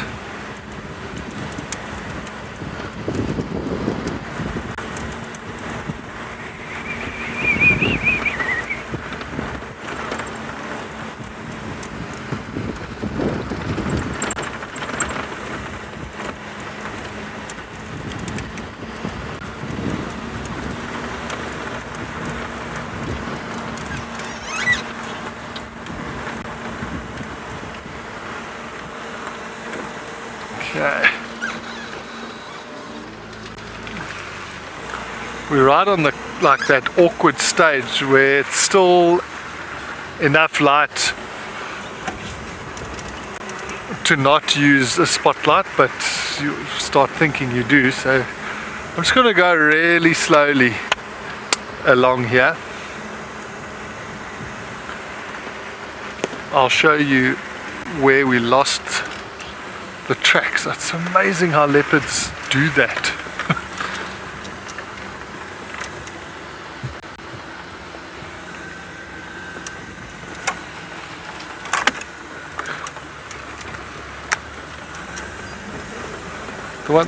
The thing that the spotlight helps, even though now it's not so bright, but it would still pick up a bit of eye shine.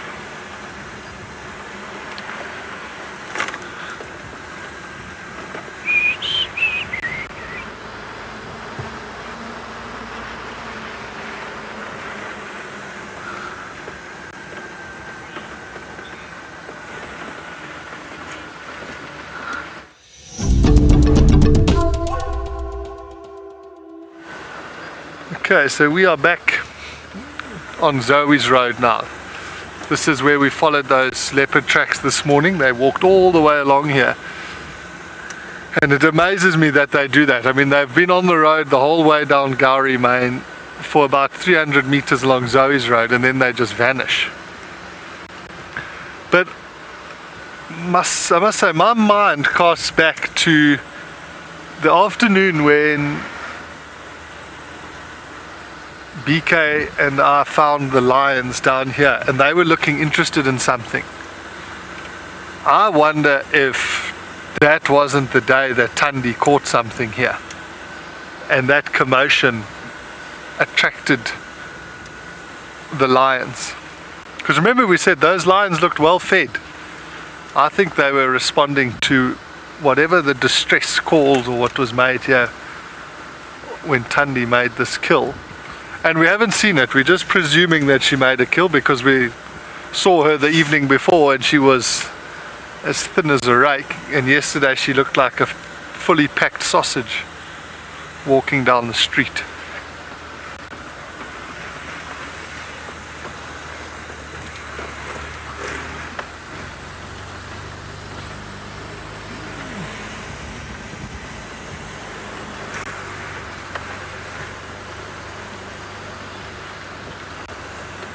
Oh no. So shame, Tess and Gert and Wendy are in a hole. Well, just let us know if we need to go and assist them, because we can go do that. We're not too far away,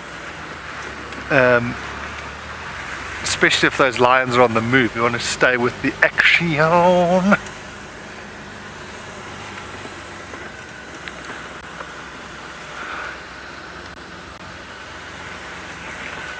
And it's also good for me because I've got a bit of a custard pie on my face for missing a leopard.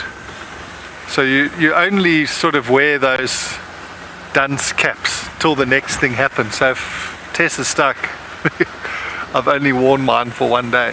So this is the area where we lost the tracks, right here. They kind of they came up here, and there's two game paths here, and I couldn't see where they went. The last track was literally right there. And I did do a loop in here this morning, and I did a loop on the other side. But what I'm hoping for is, you know, now we're getting, it's much cooler again. Maybe one of the cats is moving around, potentially going to go drink somewhere.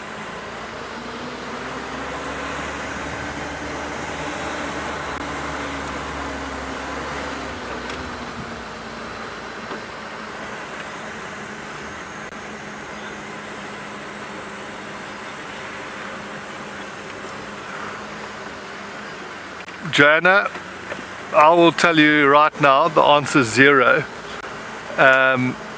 Just because it's very, you can get, I suppose,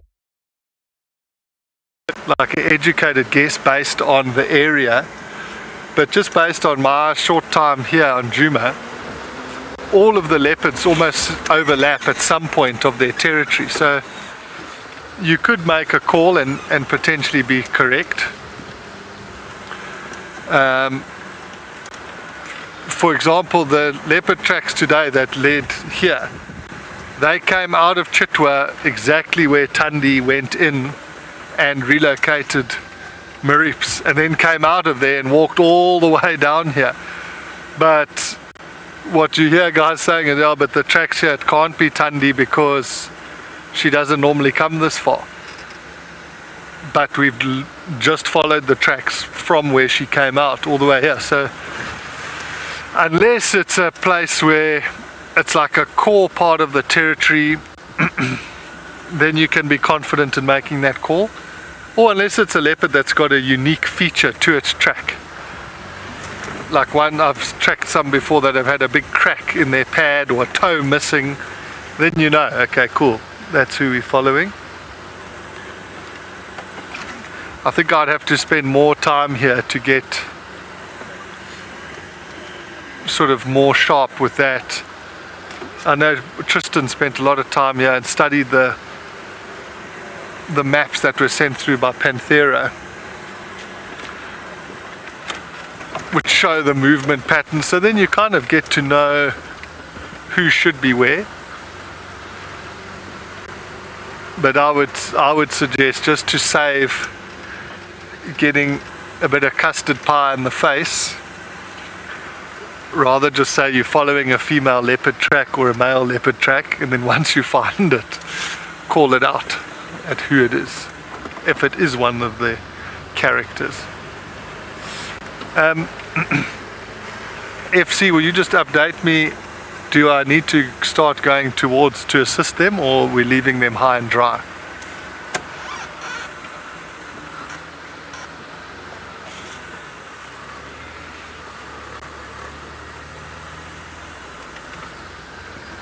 Okay, perfect.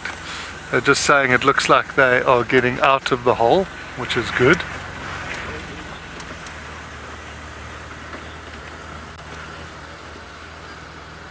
Okay, perfect. Will you just ask her to send a pin to me, FC? I'm just going to turn us around. Yeah, we're going to go into IR.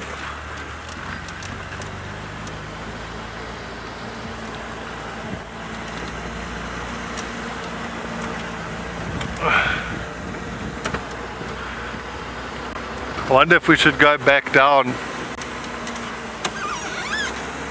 or just bomb down here and go to Treehouse Dam.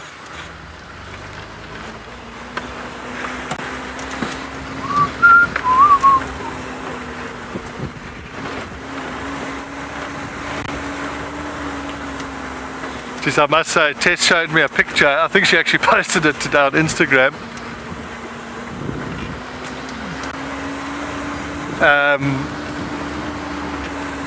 That said John T heading off towards the kitchen, and it's a giraffe driving a car. That is very, very funny.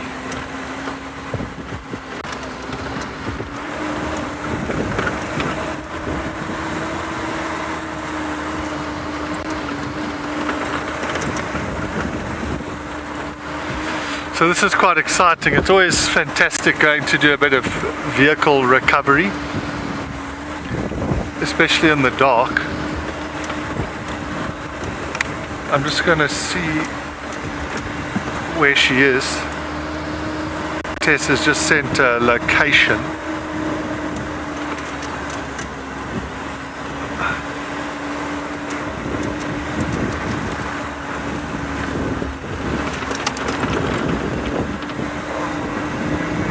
West of Shibamu, just north of Gari, Main. We were just there. Okay.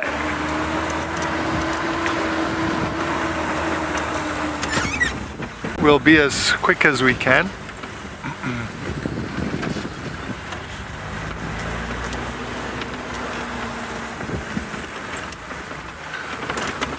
Oh, it's funny. You know, like as guides, we often out and about all the time, and we're used to getting stuck. But there is something that makes it feel a bit different when it happens in the dark, especially when you're following lions.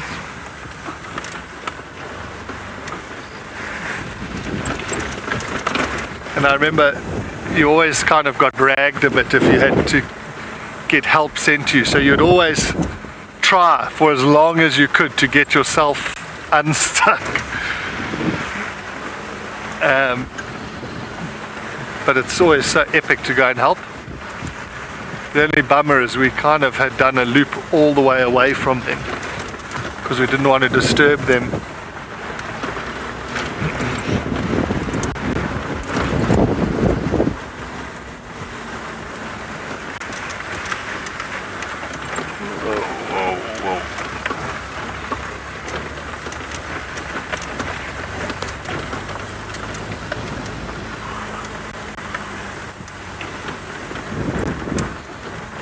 So I'm just concentrating a little bit on the driving here. If anyone wants to gun through any questions or comments that I can answer while I'm driving, now's the time, because I'm not really looking for animals currently.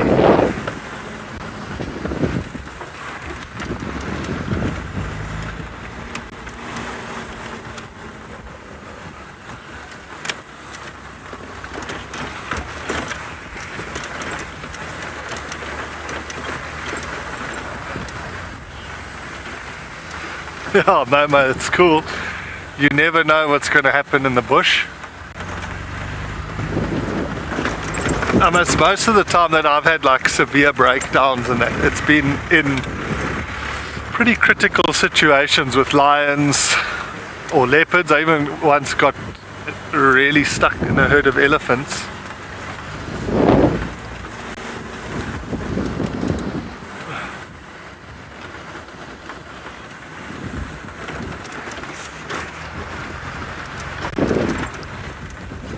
I remember, well, I first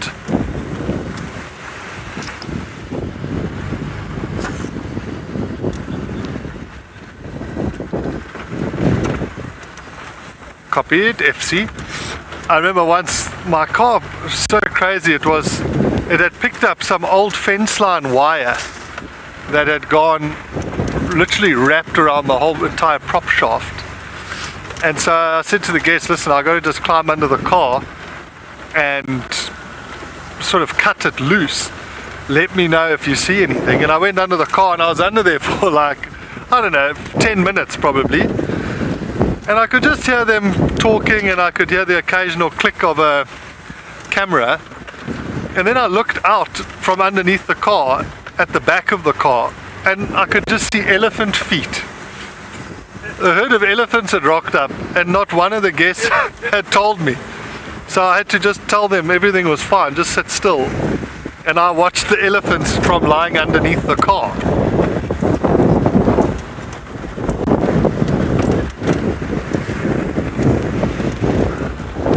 Oh, this is what we need now, a bit of rain.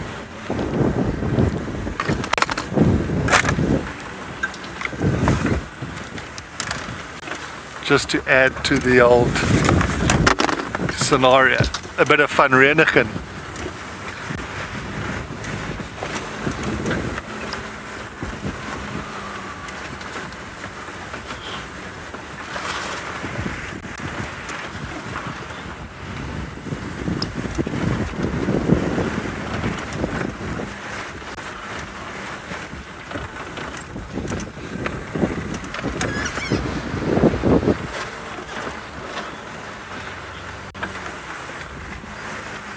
Okay, copied.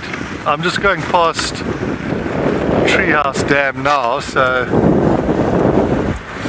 I should be with them in the next 2 or 3 minutes, I'd imagine.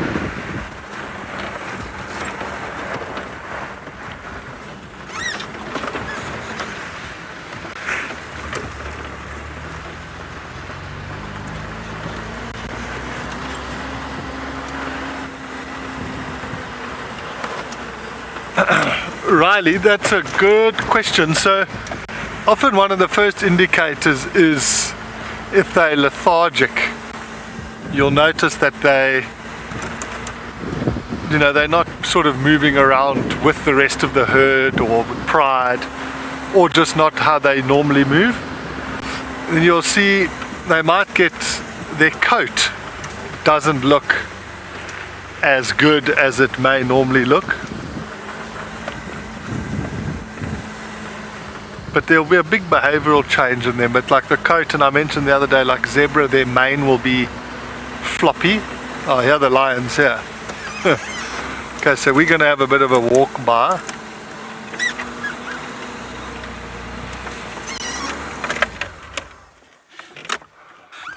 Which is pretty cool. I'm just going to double check how far, but we should be really close to where Tess and Gert are.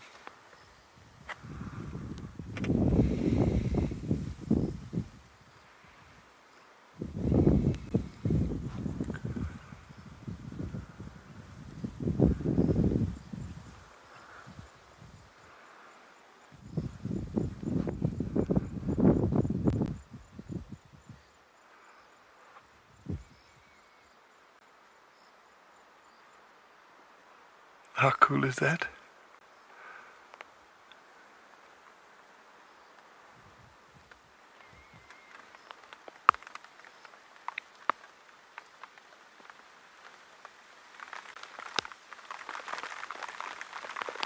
Well, that's awesome. It's now raining on us.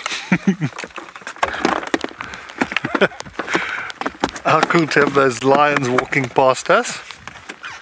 I'm just packing everything away, yeah.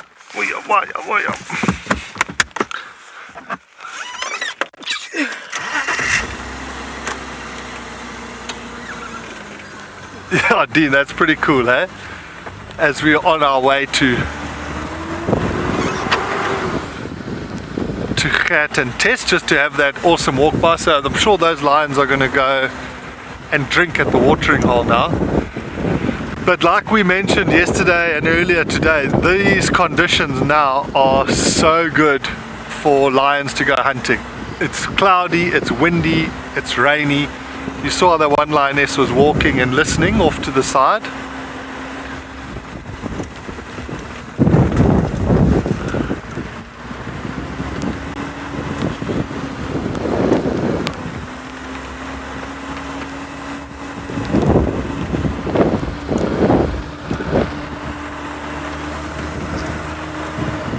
So I'm presuming they're in the block of land. So I might just have to stop and just have a quick look at the map. But we should be pretty close to where they are.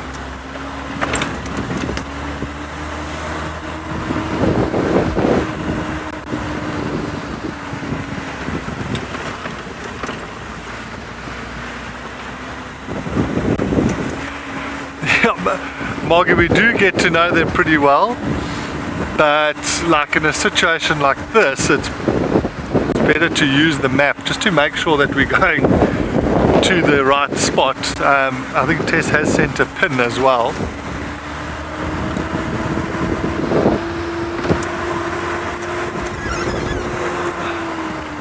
So from here, I just want to double check where they are. We'll have to tell her to shriek. Where are you?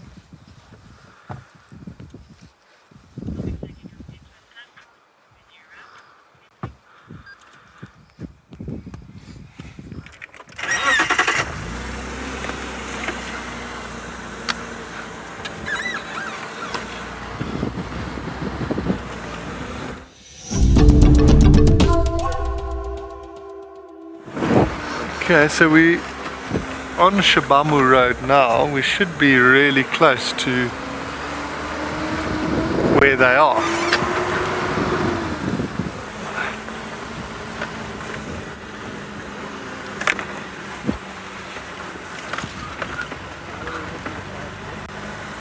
Are we on?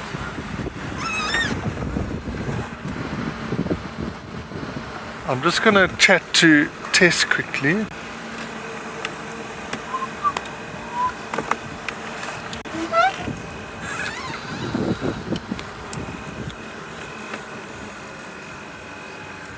Wrong one. Let me just turn around here. 5. Copy, thanks. If you could just feed through to him, we're on Shabamu track, but north of the first right, and north of the Savages track road. Oh, Tess, I'm on this channel. I copied that now.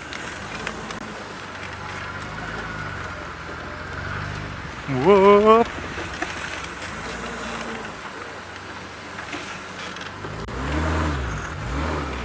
So we just wanted to make sure we actually came all the way down to the boundary, a bit too far.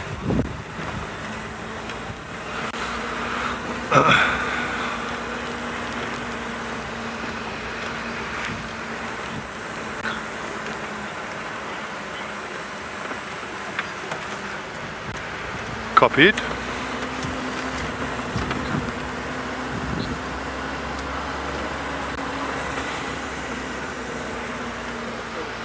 Huh? Do you think so?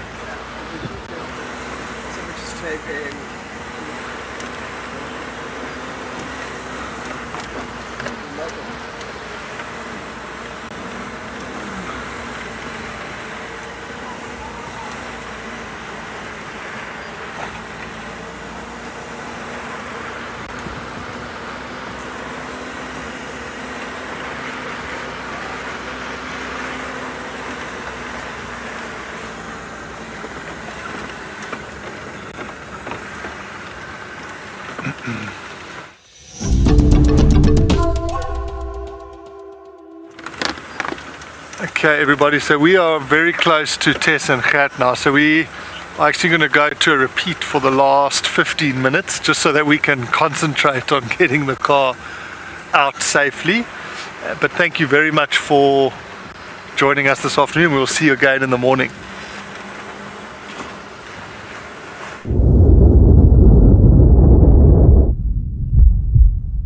Now I'm going to really struggle with the ID because it's dark, I'm not going to lie. So we'll need your help. We've got 5.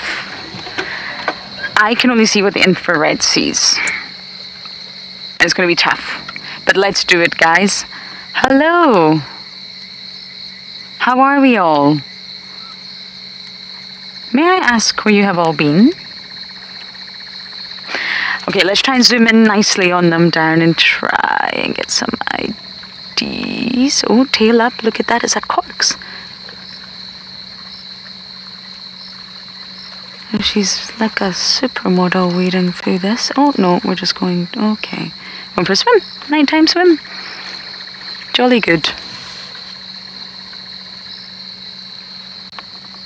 Can we zoom in any more here, Darren? I know it's tricky. Yeah, so this is corks. Okay, next one. Heart. Okay, there's a third one coming. Oh, yeah. An excitable one.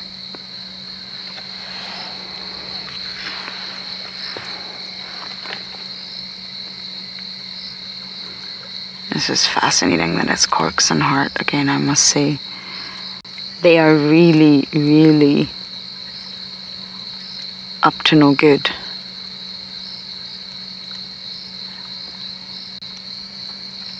Oh, we're peeing in the water. How wonderful.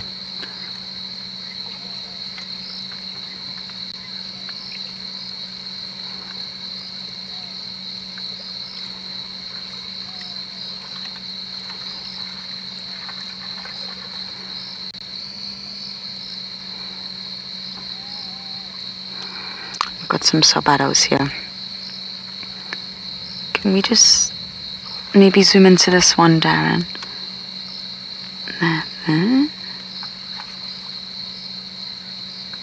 I think that's Gingi. That's Gingirika.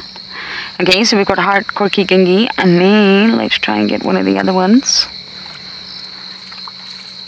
Oh. Okay, that's... Another one to our right. Yeah, let's... Oh, tail up, what's happening here?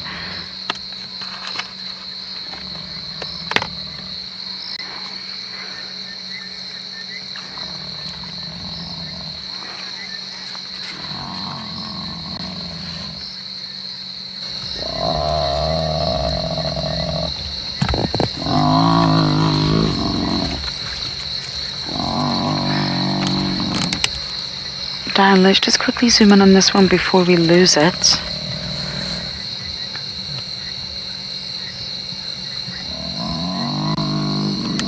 Comet!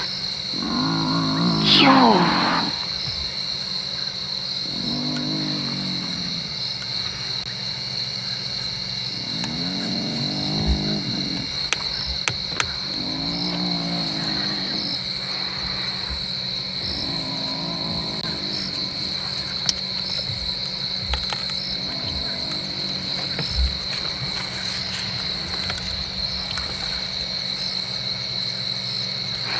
I'm gonna guess the other one's Novella, the other sub-adult, but that's the one I'm unsure about.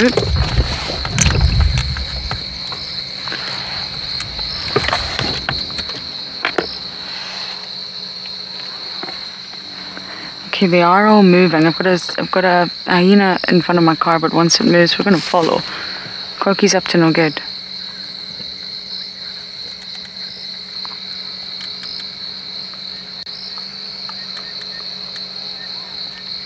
The den was inactive, by the way. And we are at Twin Dams. Come on, little one.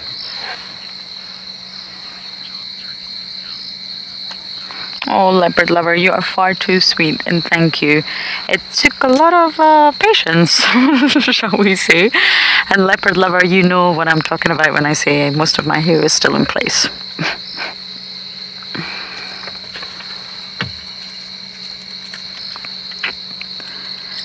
There's something key about this Twin Dam area, and look at this one.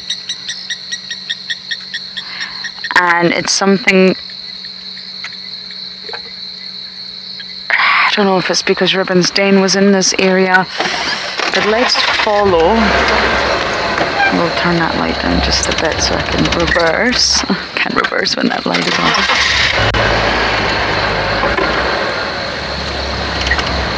It only took me, what, 3.5 hours?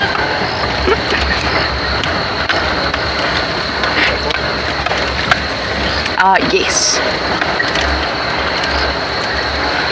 I can see a hyena here, I can see one up ahead. I want to find corks.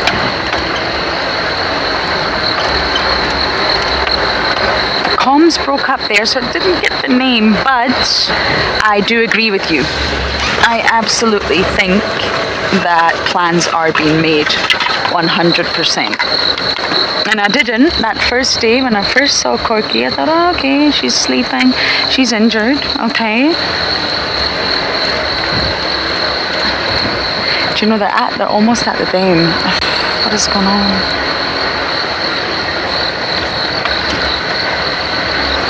You guys are stressing me out. I'm so glad I find them, and it's interesting dynamics.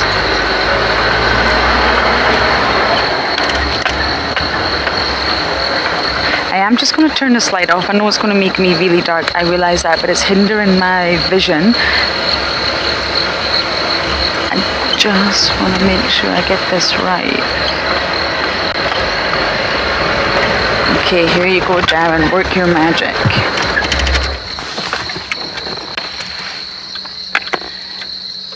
They're about 50 meters away from the den that we know of. Look at this greeting ceremony.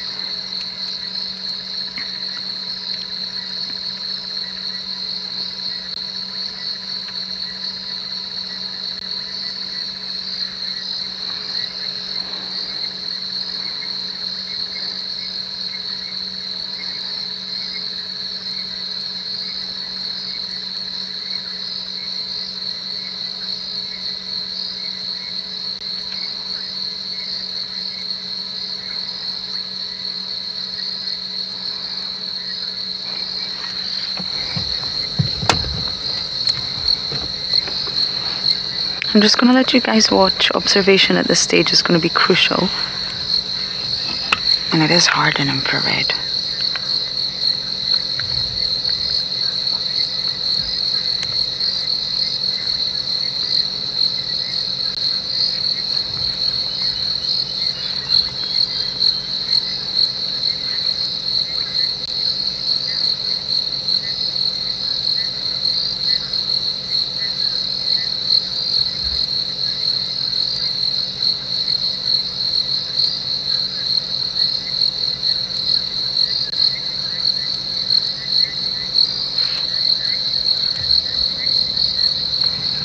Now this is quite naughty of Comet, because Comet was very close to Ribbon, following Ribbon's every move. It's even thought that Comet's the potential father.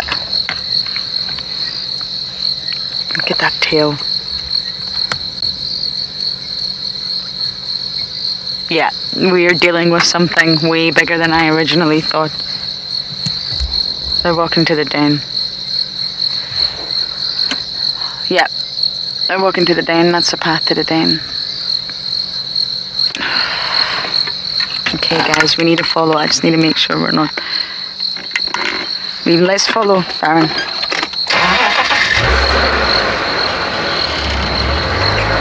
I know I'm in the dark, sorry about that. I'm just trying to use my eyes rather than putting artificial lights on them at the moment. I've still got a little bit of vision. I eat a lot of carrots. Yeah, this is the den, guys. This is the den. You can smell them. You smell them, Darren? I love that smell. This is literally the den.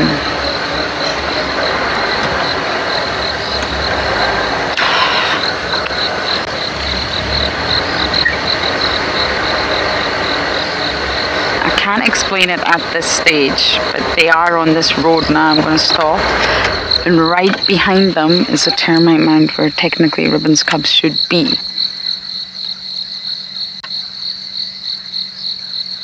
They're in this exact area. Why? I'm going to just keep up with them. I want to see what they do when they get to the termite mound.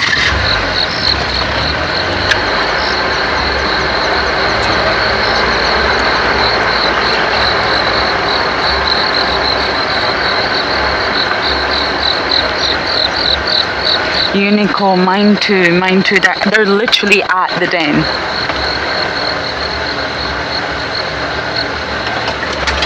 And I just don't entirely understand why. They're here for a reason.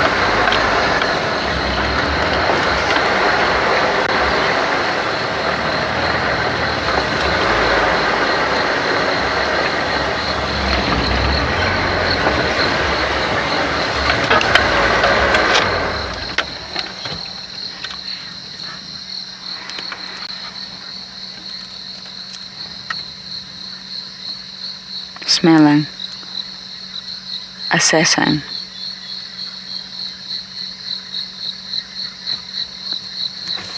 I think they're looking for Ribbon. They've left the den. I'm just going to go forward a little bit.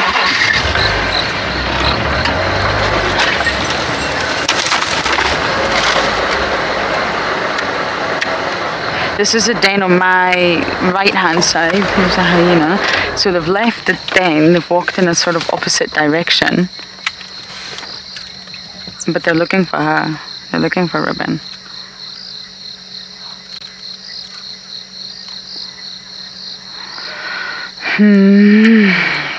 Okay, I'm going to follow a little bit because it's a game path. Sort of animal path that we can get through. Corky brought them here for a reason. She's smelling for fresh scent.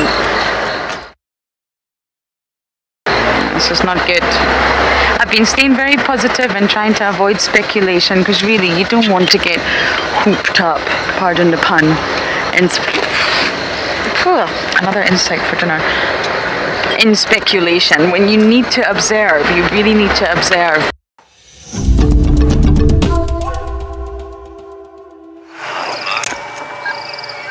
We've just stopped off at Gowrie Dam. Unfortunately, all the birds we had have flown away, and the little terrapin family we had for you have swam away. So we're just going to sit and admire the dam. We're stuck with the greenback.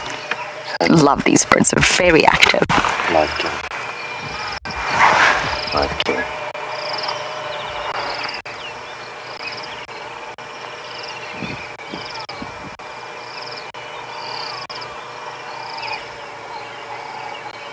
Always hunting, especially in a morning like this. It's cold, they're endothermic like us. I need some food to stay warm.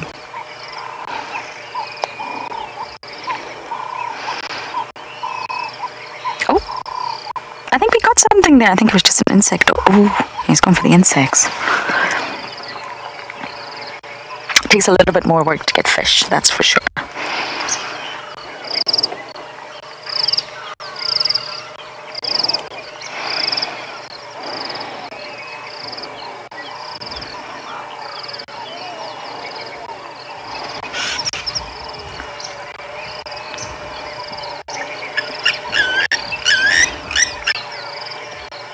Exact same hunting technique as the grey heron and all herons really.